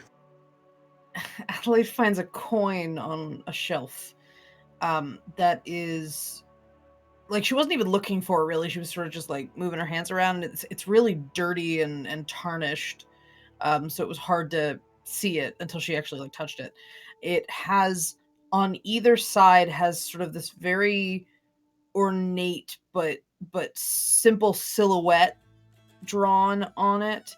On one side, it's like a humanoid figure that is alone in like the fetal position, and then on the other side is 2 hands clasping together.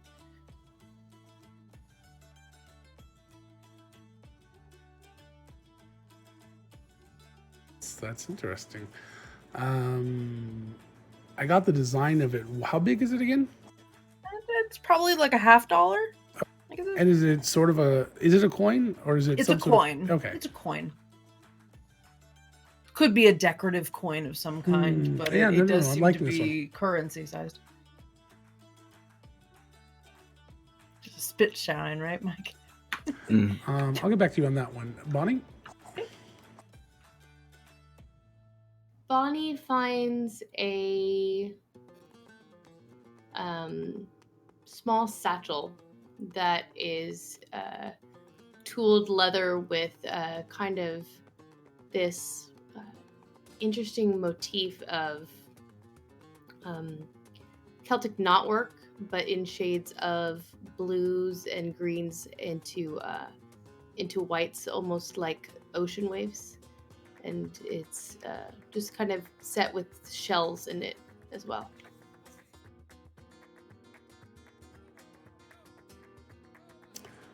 Okay.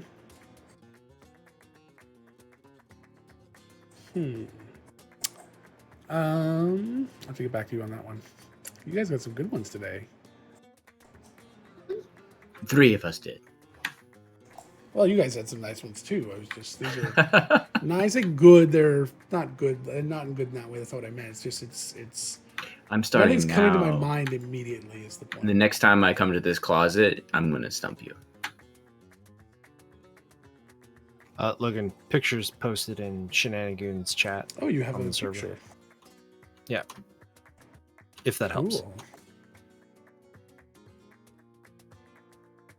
That's fire. That's not what I'm supposed to be seeing.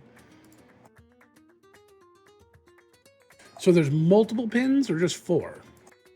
There are 4 pins. So it's much like that, but there are 4 different pins in there. Okay. It looks like there might have been more at some point. Sure.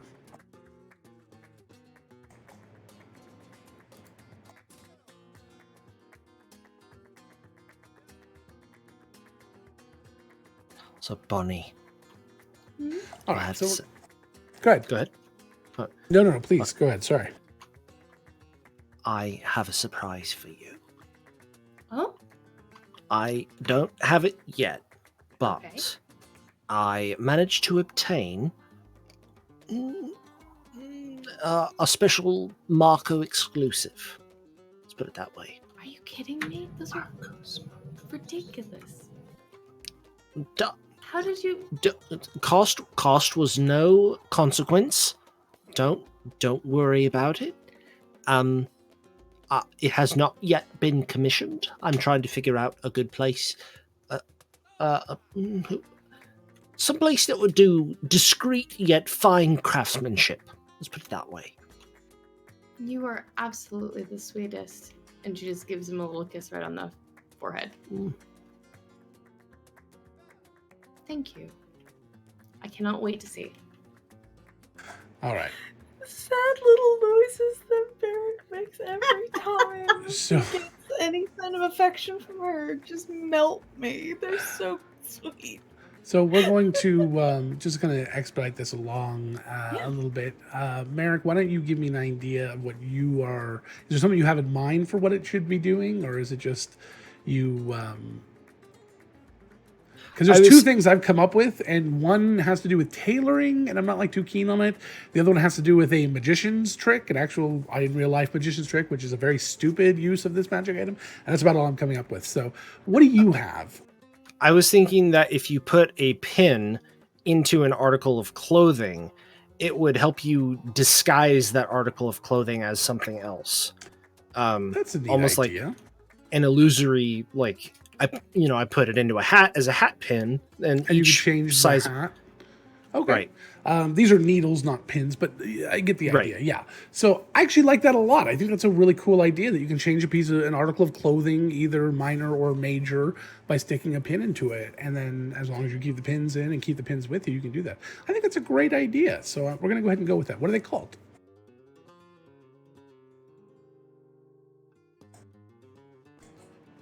Chat?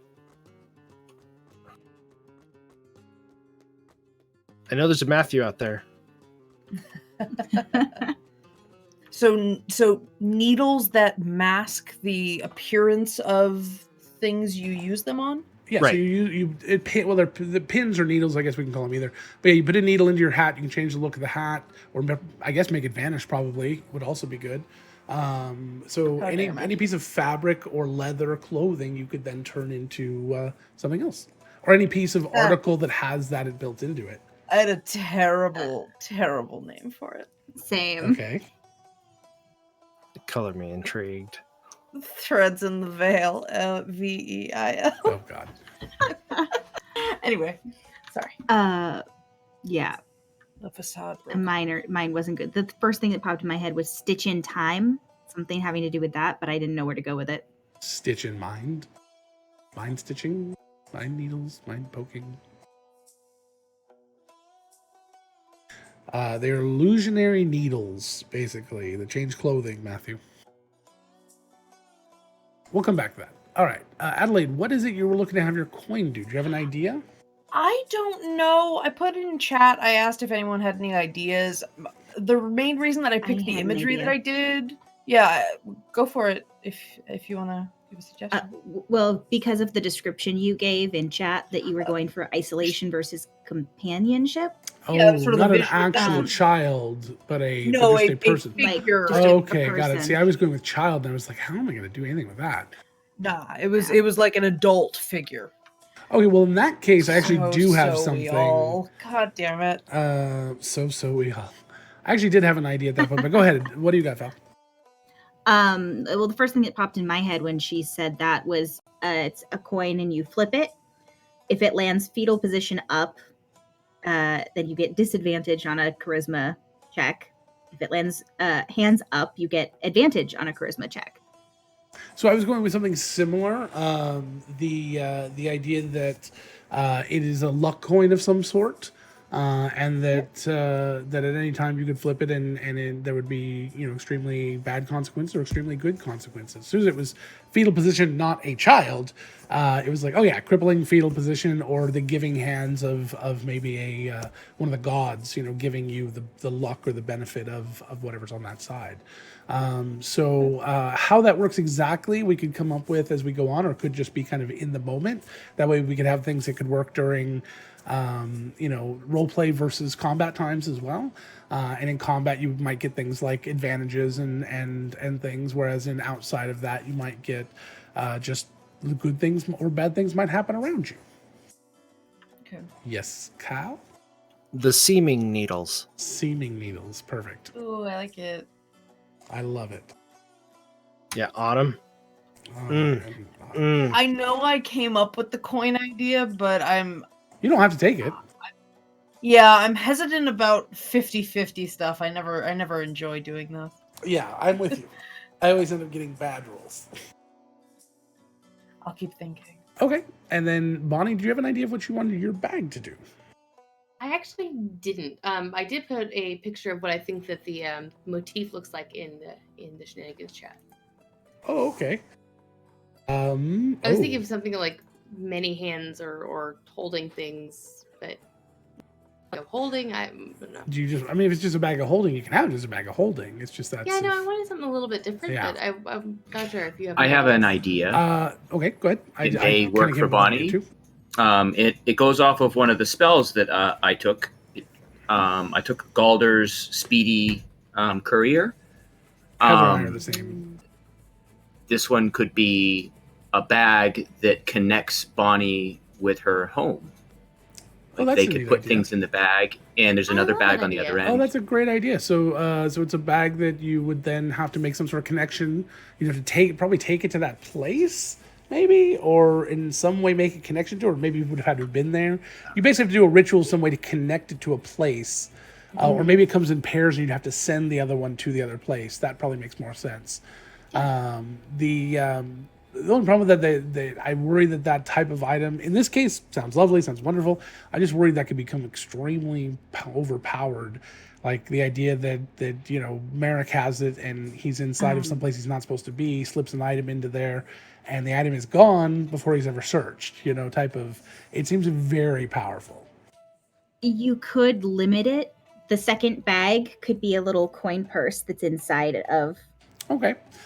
This the is one bag, and you option. can only put something through that fits through the coin purse. We can continue to play with this. Another thing I got once I saw the motif was Heather and I think nailed the same idea, was sort of a bag of helping hands, like a unseen servant. Instead of unseen, they are tentacles that come out of the bag and like do shit, and can maybe even you can command it to fight for you like an animal companion, but it would have to use your action type of thing. Or it can grapple. You could throw it like a bag of grappling, or it could just like hold shit and do stuff for you as long as it doesn't have to move around a room. So it could like watch over a ritual, or pull a lever when you need it to. You could sit it by a lever and it can pull it when you need it to, when you command it from across the room. Different stuff like that. An octopurse. Perfect. Good job, Heather. I love octopus. It could also give Merrick back rubs. Ooh, back rubs. Yes. Why Merrick? Give her back rubs. It's really good at that suction cup treatment. The cupping. Yeah. Bonnie's always thinking of Merrick. That's why. This is true. Yeah. Merrick will handle the spooning. I thought he was handling the forking. My bad. I think his mom's handling that. I don't know if Bonnie and Merrick have gone that far. That's what I was saying. Is that something you would like, or would you like to see something else? I like both ideas. I'm just trying to decide which one I like better. Well, I don't know how. So if you go with the other one, we're gonna have to talk really outside the game how we're gonna restrict it, because again, well, like I said, the whole thing is I would have automatically just sent it off to my parents and just been like, one way, like, for now here's that the makes money I'm sense. But sending I you. just, Yeah, it's just one of those items that just seems the really octopurse powerful. idea. I like the octopurse idea. All right, so you've got the octopurse. And Adelaide, second chance. Yeah, I just came up with one. There's a single earring that seems to be made of glass, but it looks like a butterfly wing. Like it's really That's very ornate. intriguing. Do you have something in mind? Just so we can move past this I part. mean, the obvious would be some sort of like momentary flight thing, or I was like almost thinking a message, jumping but like message. would be- animal messenger or something. But that seems really weak compared to what your level is. Yeah. Lets you talk to butterflies. Oh, Doesn't she have an animal What? messenger thing already? It gives her the butterfly effect, so she can cause something else to God. happen somewhere. Oh no! Jesus Christ. Like a wild magic thing. I was gonna say, yeah, there would be some sort of wild magic thing that you would do something small that would then affect something large nearby. So I had another idea, was maybe a mass animal companion thing. So you have instead of one, it's a whatever they're called, a bunch of butterflies come out and send off to many people that you know. A swarm. Ooh, at mass once. animal messenger would be really interesting. Again, it's No, I really like weak that. sounding compared, but because they still got to be able to get there, but it's still like you need to tell a bunch of people could nearby something. They could be spectral butterflies, so they're And go a not little as faster. limited by they're not as limited by like Yeah. a strong wind A just net. completely dislodges everything. So that's one thought. I'm intrigued by that. That's kind of neat. It seems like a cool utility. So you set it up to, 20 or 30 people that you know who are within range of a normal animal companion spell, which I think is pretty long. Yeah. Mile I don't or have animal 5 miles. companions, So yeah, or animal It- messenger. and it sends it all to them at the same time, so everyone can get the message at the exact same time, no matter how the distance they are. Ooh, nice. And I would say that spectrals would be a little bit faster than normal. It's but much like animal companion, it's only gonna be a one-way communication. There's about 50 miles per 24 hours for a Oh, flying okay. messenger. All right. So I would say that 50 miles sounds reasonable. Well, per 24 hours, so like you could send one like longer distance. Yeah, it says. Wow. Okay.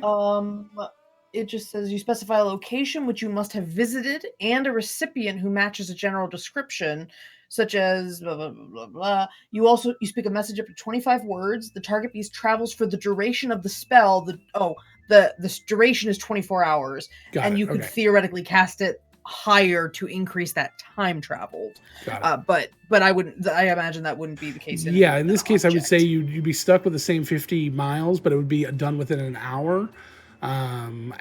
It would always be dependent on whoever the farthest away person was. That's when everybody would get the message. Okay. We could play with that too. I mean, it's not. Yeah, sure. So like an earring of mass animal messenger. Yeah. There's probably a better way to phrase that. Yeah, we'll figure out the better language there. Cool. Yeah, I like that. I like that I think a it's lot. a cool little. I think it's a cool little utility thing. Yeah. Oh, and if we feel that it's too weak later on, we can. I like the idea of it controlling, doing some sort of wind spell as well, once a day or something. Kyle knocked out of the park. Oh, I was Whispering Wings. Oh, perfect. Yeah, that's really good. Love it. And then Autumn saying about the controlling the winds thing. I like that. Yeah. So we can combine those two. All right. So you guys have your your items, your things. Ooh. Thank you. Pleasure as always. We're very excited to come to your birthday. Is there anything particular that you were hoping for? Oh no, not much. I don't need much this late in life. Just a peaceful death and a nice bowel movement. I'm sure that Not with in one that comes the order. other. Sometimes it feels that way. Well, that would be the order, but yeah. I do need a slurry now and then. Don't we all? I do know that you enjoyed that whiskey as well, so maybe it will make a surprise appearance. It doesn't always agree with me, but I do like having it. Good to know.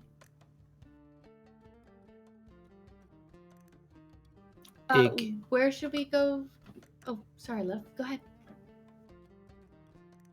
What I had to say was very not important. The party will be when here is in a couple of days. Excellent. Want to make sure we're not late. Or Where is it taking tonight? place? Was it tonight? What? I can't remember. Where is it taking place? Here At at the the Birch Birchfield, Okay. inside check their with- ballroom. We'll check with Robin when we check in with him. Sounds You know, like quite the affair. Is that a institute-wide event? No, I don't think so. Some of my family gets a little rowdy sometimes. Well, I'm sure. We're we also, could I think consider we're it inviting a- some VIP-like people as well. What sort of VIP are you? Some Considering. sort of trolls they're coming. Oh, Not what I expected. All right. well, I am very excited to attend. Nice, thank you, Ignatius. You've been more than, you've been beyond helpful these last few months. with Oh us my getting gosh, our I'll have to bearings. work on that.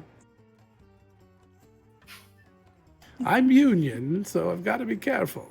We won't tell anyone. We just Okay, want to good. tell No, you. don't give me too good a report. No, all We promise. threes Perfect. out of perfectly adequate in every way. yes. Yes. All right, so you guys head off to your meeting with Robin, who does not keep you waiting at all. You guys are brought in, and he pops in pretty much right after, and he has nothing with him. Ha! Put something on.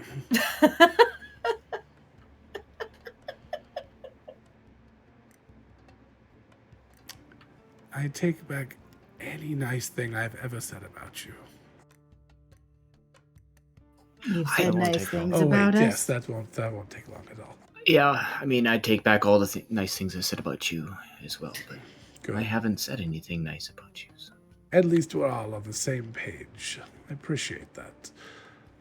Hello, Robin. Good to see you. Bonnie, good to see you.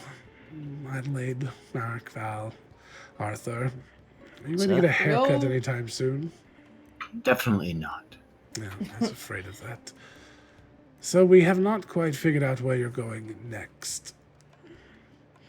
I'm sorry about that. It is going to be one of 2 or 3 different planes of existence. We're trying to figure out how we can test what the compasses do there. And we're using, some of the items you've procured before to help us. So we're trying to make sure that we know as much information as possible. Oh, God. Oh, God. Delightful. Oh no! Oh, Oh, I haven't seen it. It's Oh, time. no. Time for Adelaide to face Oh, the yes. wheel. Matthew While says. addressing All right. Robin. All right. Delightful. Boy. This Robin, is my first time facing the Adelaide wheel. had something she wanted to talk to you about. Did I? Yeah. I mean, I was hoping we were going to be able to test out the compasses. Compassi. I've already made that joke, but yeah. I'm sorry. I also forgot. I thought it was just. All right, here we go. Wheel of Decide. Wheel of causality. Turn. Tell us the lesson she will learn. God. Black Death was almost it. It's alive. Oh no. What is that? I don't know. We're gonna find out here in a second. What? I mean, I have a It's Alive? suspicion. I have a suspicion what It's Alive could It's been mean. so long, I don't remember any of these. Oh no! I forgot all about right. this one. Oh no. Oh man. Let's think here. Adelaide, what are you wearing? I'm wearing my pin and a dark black turtleneck. Okay. And I have a rapier Uh-huh. and my bow and a quiver and boots Okay. All right. and like an ascot, like a silk. All right. Do you have any armor on? I do have my magical glamored armor, the stuff Okay. that's like 70% or 70% sort of iodized color or So whatever. this quiver, what is it made out of? Very nice leather. It's sort of a What kind? sort of a I don't want to answer that now. I assume some sort of cattle or deer-like creature. Let's go with cattle. Something- I think cattle's a good Okay. one. So you start to feel by your foot, I assume, since you've got it probably on the floor near you, something start to move. And you kind of start to hear this sort of weird, kind of creepy sound. And you hear this kind of like snapping sound all of a sudden. And Robo kind of jumps up a little bit, looks a little weird. As you start to hear this snapping come from underneath the table, everyone, I assume, kind of jerks back a little bit and looks as your quiver is actually like chewing on the arrows, like kind of this God. weird kind of these big, just large, just kind of chomps and make this weird kind of grunting sound. It kind of squidges around a little bit, like a little worm trying to get more of the these things as it kind of chews on this sort of. It takes a second, but Adelaide flips back into like no, and like tries to pull the arrows out of this thing, like Okay. put her boot up against it and like try to peel them out. You get no, about no. 3/4 of the arrows you had, so just a few here and there get lost, as it's still kind of chewing on what's inside, and this quiver is sort of alive now. I don't like it. Did you awaken your quiver? Not intentionally. Why And is she your starts quiver flipping through moving? her wizard book. Like, I didn't learn that. I'm pretty sure. We were just near Ig. Hello? Oh. That's Hello? Oh, another wild magic thing. Ugh, One of the magic surges. disturbing. Adelaide's gonna send message at the bag to see if it's sentient because she's And very concerned You right just now. hear. "Meow." Oh, okay, thank God. Okay, it's not a sentient being. It doesn't help. It's useful. I mean, I Save the- guess. save the I planet. feel like, put this I feel trash like we can. should, like, give it to Ig. Yeah. So Maybe someone would have use for it. now that it's eaten your arrows, Only a couple. It's like halfway squidged under the table towards other people's feet. Watch your stuff.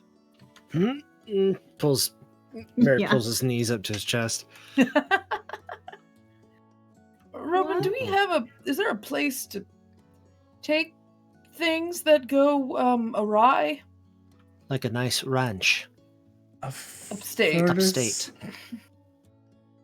I thought But maybe it's they kind could of study it alive or now. something. Is it really alive? It didn't know enough to message me back, so But if it's like a cow because it's mooing at us, it's not gonna.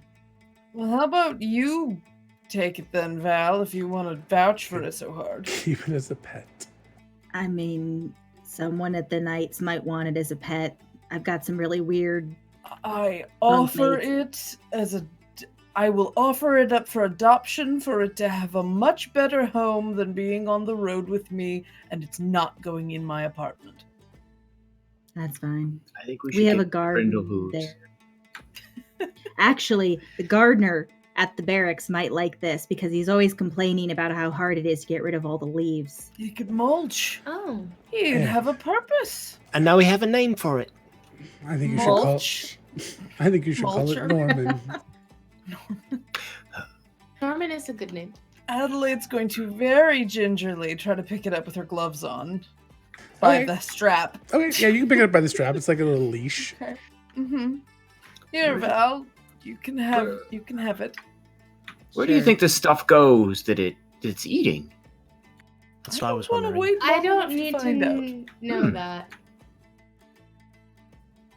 Think about that.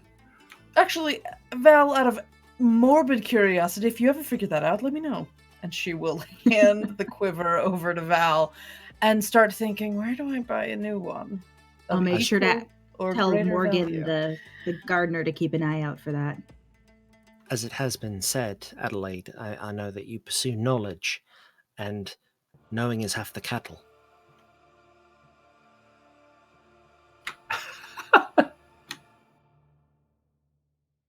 Perfect.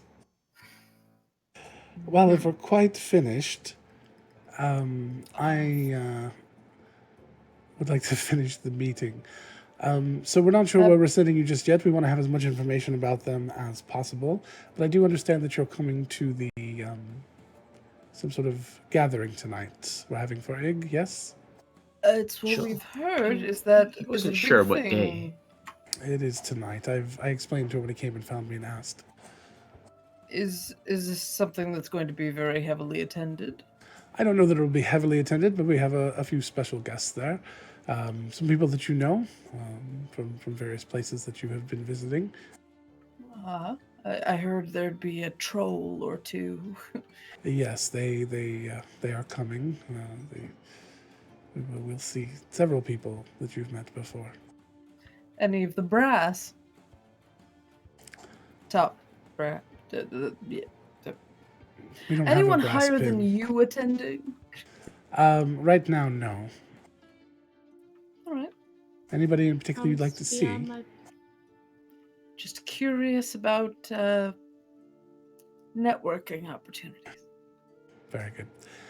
So hopefully I'll have more information for you this evening. If not, we'll reschedule for tomorrow. Sounds lovely. Thank you, Robin. Thank you for your Sounds time. good. It is formal Val's pet in the attire. quiver. Not Thank you for the optional. gold. That is exactly what I was going to ask. Thank you. Understood. Bonnie. Can't no. wait to try I out have the a compass. Marcos. I'm good. Robin, does shined armor count as formal attire? No. Okay, Bonnie, can I have Got help, you please? covered. Thank you. Literally. I probably have something lying around. No doubt. See you this evening. Thank you. So Alright. Good day. you all head off and get ready for this party. It is a semi-formal event. It's not like super formal, not black tie, but it is nice and formal and formal light, I guess is a way to put it. and dinner party type stuff. And as you come back to the birch field, you start to arrive, and there are several other people there that you know, and each one of you is going to get an opportunity to name one NPC from your past adventures that is going to be here. For the party. So in addition to a few other guests and a few of Ig's relatives and a couple other Birchfield people, you have this opportunity. So who would you like to invite? Or, well, who would you like to be there? Adelaide. Riku from the Iron Roses. The Riku, pink-haired yes, fence, young fence person. Yes, the one that taught somebody some sneaky stuff. I don't remember which one of you. Probably Merrick. No, I don't think so. One of you got trained by Riku at one point. Merrick has his own training.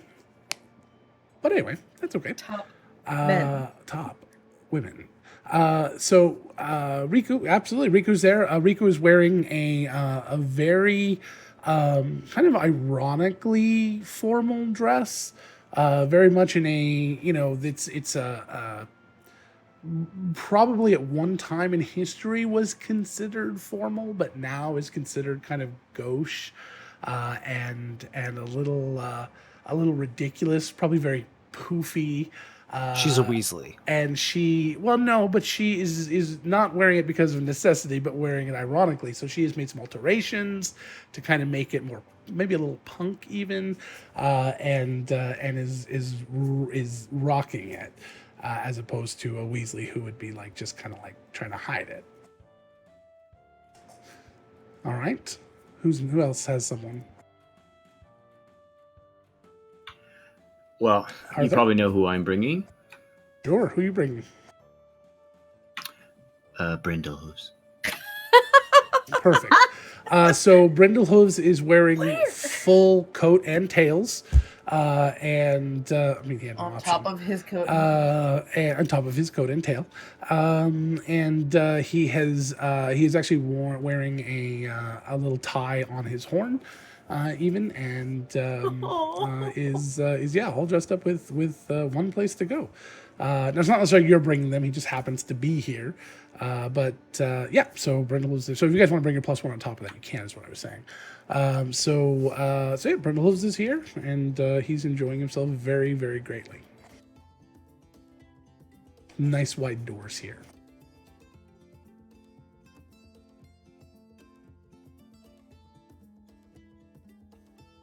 I got one. All right, go for it.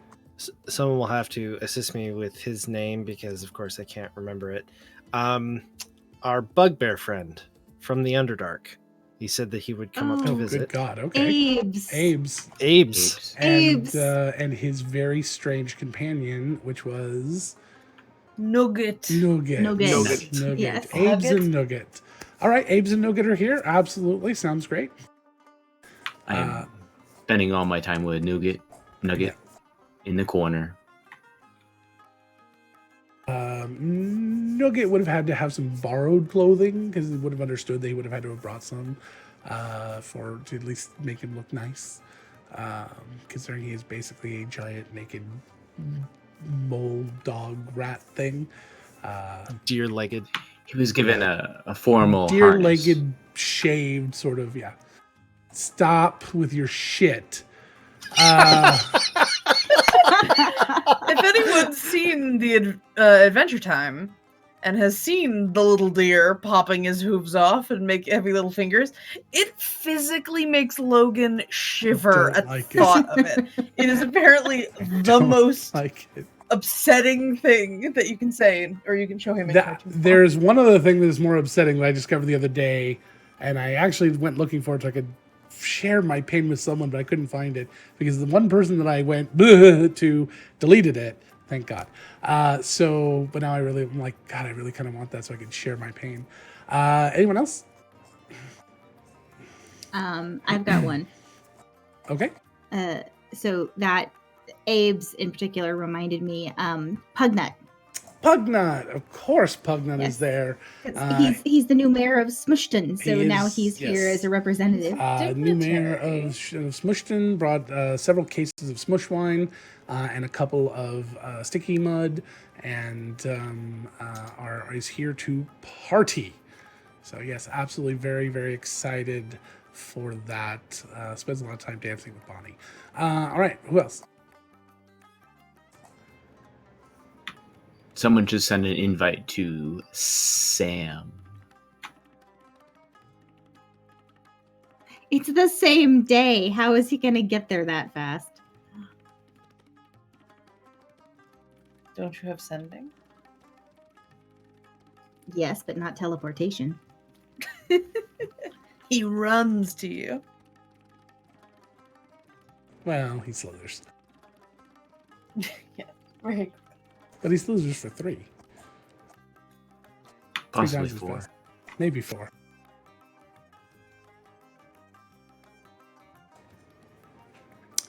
Can't hear you.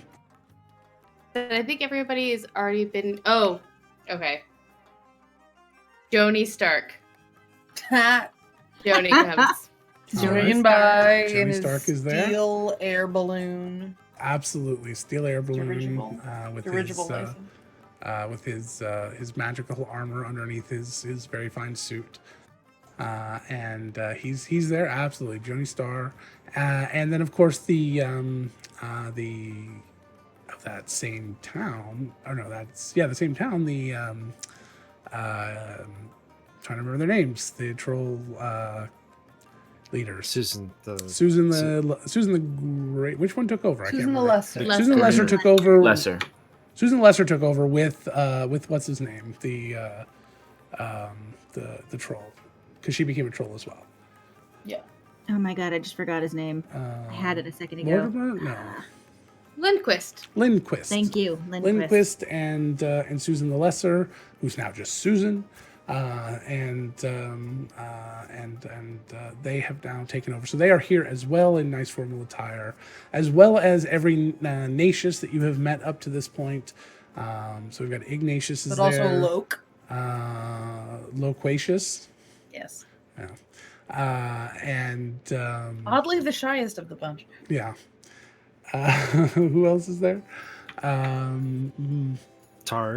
Tarnacious and Mama Doe. Mama Donacious, and there's one other. Was there one more? Or was that it?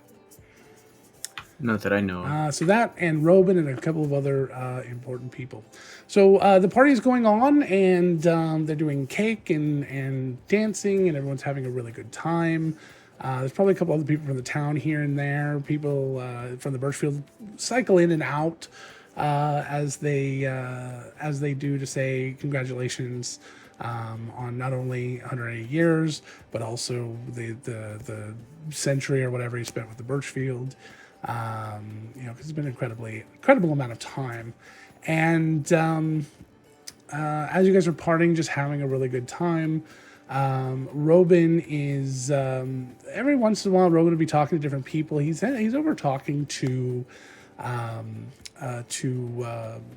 Susan the Lesser, and they seem to be getting in some sort of heated discussion, and you're not quite sure what that's about. And then a little while later, who else was there? Sorry, it was them. It was Pugnut. It was Abe's. Riku. So Abe's. Joni. Joni. And Joni's okay. So Abe's at one point kind of gets in the way of Robin, who is not used to somebody just kind of being rude to him. And Abe's kind of spills his drink on him on purpose. And he gets kind of flustered, and he leaves for a few minutes and gets dressed up. And he comes back and kind of tells Abe's off in the corner. And then the party just kind of keeps going on, and Robin is still there because he's kind of running the party, and there's a few servants that come in and out, and then all of a sudden, the music sort of kind of squelches to a stop as everything goes they're strings, so they squelch when they stop if they're surprised.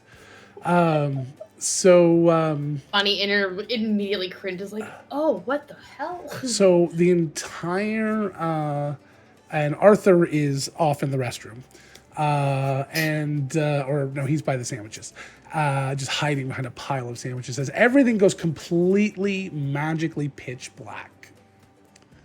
You Except put for me Arthur. away because I can see it. Exactly. Okay.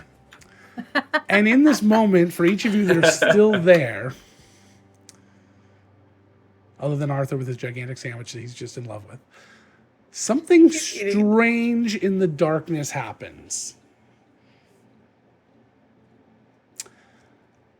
So each of you, the four of you that are left, I'd like you to roll me a d6.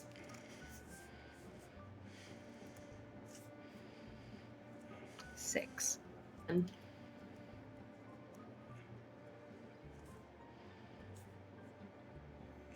Val, what'd you get? I got a 6. And Merrick, what'd you get? I also got a 6. Do you want me to re-roll? I'm going to just kind of randomly assign you guys the top 3. It's fine. It'll be easier that way. So, Bonnie, your something strange has to do with something visual, some sort of flash of light or some sort of ghostly image or something like that. What is it strange that happens for you?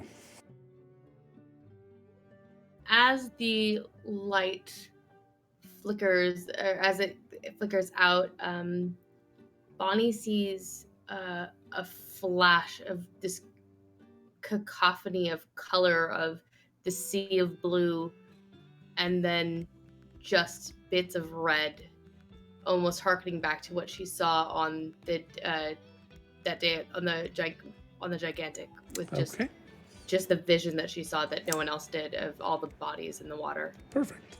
Val, yours has to do with something audible. .com. Not sponsored. Okay. I think It can be simple, it can be complex.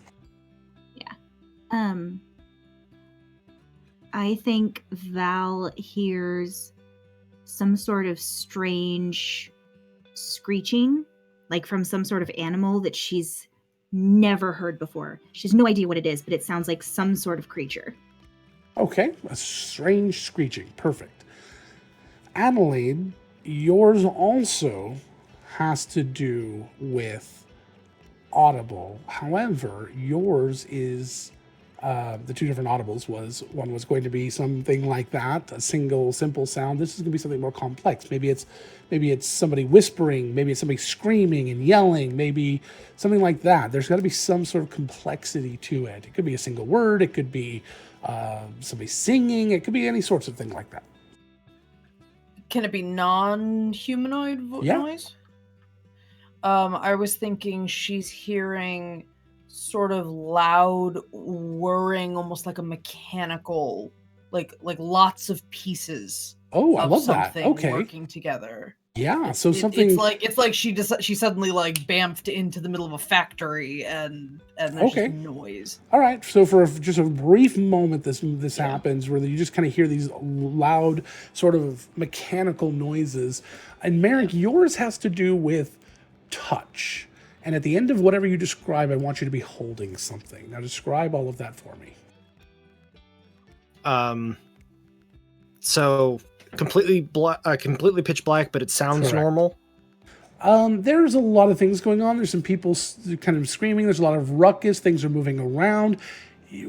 Towards the end of this, when we kind of have come back and people describe things, you may have even have caught some of these other things, but they were kind of secondary to everything else going on. You didn't really hear them, but they're still all kind of happening at the same time. Got it. So he doesn't think that anything is going on at first. Like, oh, it's black. This is really weird. But I mean, Birchfield, hey, what are you going to do? But then he feels something almost like insistently tugging on his pant leg and then crawling up it on the outside. But it just feels like this, like these tiny, tiny little needle pricks crawling up his leg, and there's multiples of them, one starting on one leg, one starting on the other leg, and then crawling up his sleeves, and then like over his scalp and down to his arms, and then he just feels this like almost like a biting sensation in the palm of his hand. That was right. Okay, and then you kind of grab onto that. Yeah. Okay.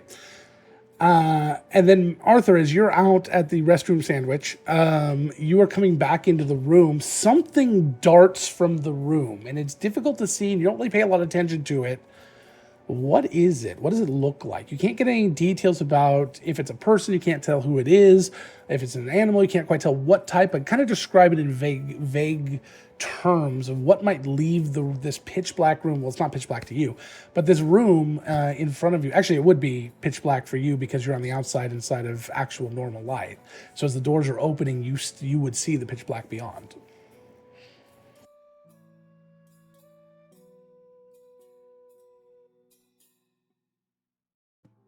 Is it humanoid or you don't? Your choice. It could be humanoid. It could be animal. It could be spectral. It could be literally anything, any size. Just no serious details. I want vague generalities. Well, I kind of pictured, but the first thing that popped in my head is maybe not one thing, but a lot of little things making up one thing, and not specific. I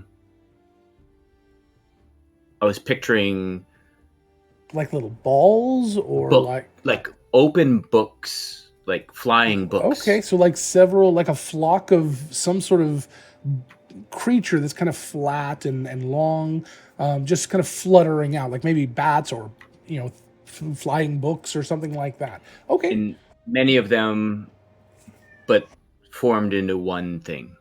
Kind of like starlings, or like one thing they I like get the sense that it's a thing, but made of lots of things. Got it. Okay, I like that. So as you kind of get to the edge of the room, you realize it's pitch black with inside the lights just kind of come back up. Merrick, you are holding an object in your hand. It's got to be a simple object. It's something very basic, and it needs to have some sort of either point or sharpness to it. What is it? It is a 7-legged spider symbol. Okay. Damn. Bonnie, something related to the thing that you saw and you didn't realize it in the moment, has actually been sprayed all over you. What is it? Dripping with seawater and blood. Okay. As you all turn and look around the room, and Merrick, you're looking at this symbol that's got this huge, sharp, jagged legs on it that are dripping with blood. You see Robin laying dead on the ground. And people rush over and they try to heal him, and nothing seems to work. There seems to be some sort of poison maybe on the weapon or something that has stopped it. And you, along with everybody in this room and a Birchfield investigator, are going to try to piece out all the clues that you've just given to figure out who murdered Robin next session. Oh. And that is the end of our save point. Some save All point. right. Woo! Holy shit. Thank you all for being here. Hope you stuck around the end. I know the save point isn't always very exciting until the end. And then we come up with some really fun stuff to do. So we will start our first murder mystery here starting next Next game. That was it. Solved. It was Merrick. Merrick's going to jail. Perfect. Case closed. Case closed. Not to mention that Merrick has been bitten on the leg, and that there's weird seawater all over, and all sorts of crazy things. So now I have to dig these clues and figure out what the hell happened, so then you guys can figure out what the hell happened next time. Heather, hopefully you took good notes, and you can send all that to me. Because I have my work cut out for me by next week. Although I actually have a couple of good ideas, but that's why I left a lot of potential suspects, including the 5 of you. Well, maybe not Val, maybe not Bonnie, but definitely the other 3 of you. Someone was in a bathroom the whole time. Sure. So he says. And of course, Arthur specifically saying he's never said anything good about Robin, and yeah, I got lots of stuff there. So we'll see. We'll see what happens. I have no idea if this is going to turn out well. Thank you guys for being here. Really appreciate it. Hopefully we'll have some fun next time and be doing some good, fun, awesome stuff. So thank you guys for I said, but thank you for being here. I guess we're done. That's it. There's nothing left. Go Have home. a good night. Yeah, get the hell out of here. What are you still doing here? If you're listening to the podcast, thank you for listening. Yes, thank you for listening. Indeed. And we have a few people here. Let's go and do a quick raid. Yeah. I'll just do a raid to where I know. We'll just go to Hopefully you didn't Perception fast check. forward to this point. yeah. One of the things we don't do on stream that would be helpful for podcast is like, we did have it this time because we were sort of shocked into silence, but like a definitive stop, like a definitive like last moment of something dramatic or resolving. Usually it's to, like, just laughter stop or with? silence at my puns. Sure. I usually crop things together a little bit from the very, very end and the last thing you say in game. I usually Perfect. try to like just make it work. Awesome. But yeah. All right. Well, let's go ahead and go raid Perception check. Perception Studios. They're doing sell-ins, Perception checks tomorrow night. I will say hi to our friends over there, and I may have already locked down Cucumber and Chunk for our descent into Avernus, because I can't think of God. anyone that is more appropriate to be in one of our Hellscape games than a couple of felted friends, not puppets. So let's go say hi to them. Well, not to them, but to people that know them, and we will. Yes. That's it. The Good night. butler did it. Well, that's probably you need to wait 10 seconds for the raid. So hold on a second. Our Then do your our dramatic reveal. raid cry should be Robin's dead. Yay! Okay. I don't know who Ding Robin's- dong, Robin's dead. Robin's dead. There you go. Alrighty, guys. We'll see you over there. Thank you, everyone, again. And go say hi to Die Hard Dice, and to go to Nerdsmith, and go to World Anvil, and take a look at all of our amazing sponsors. And we will see you next time on Shenanigans. Bye. Hey guys. Bye.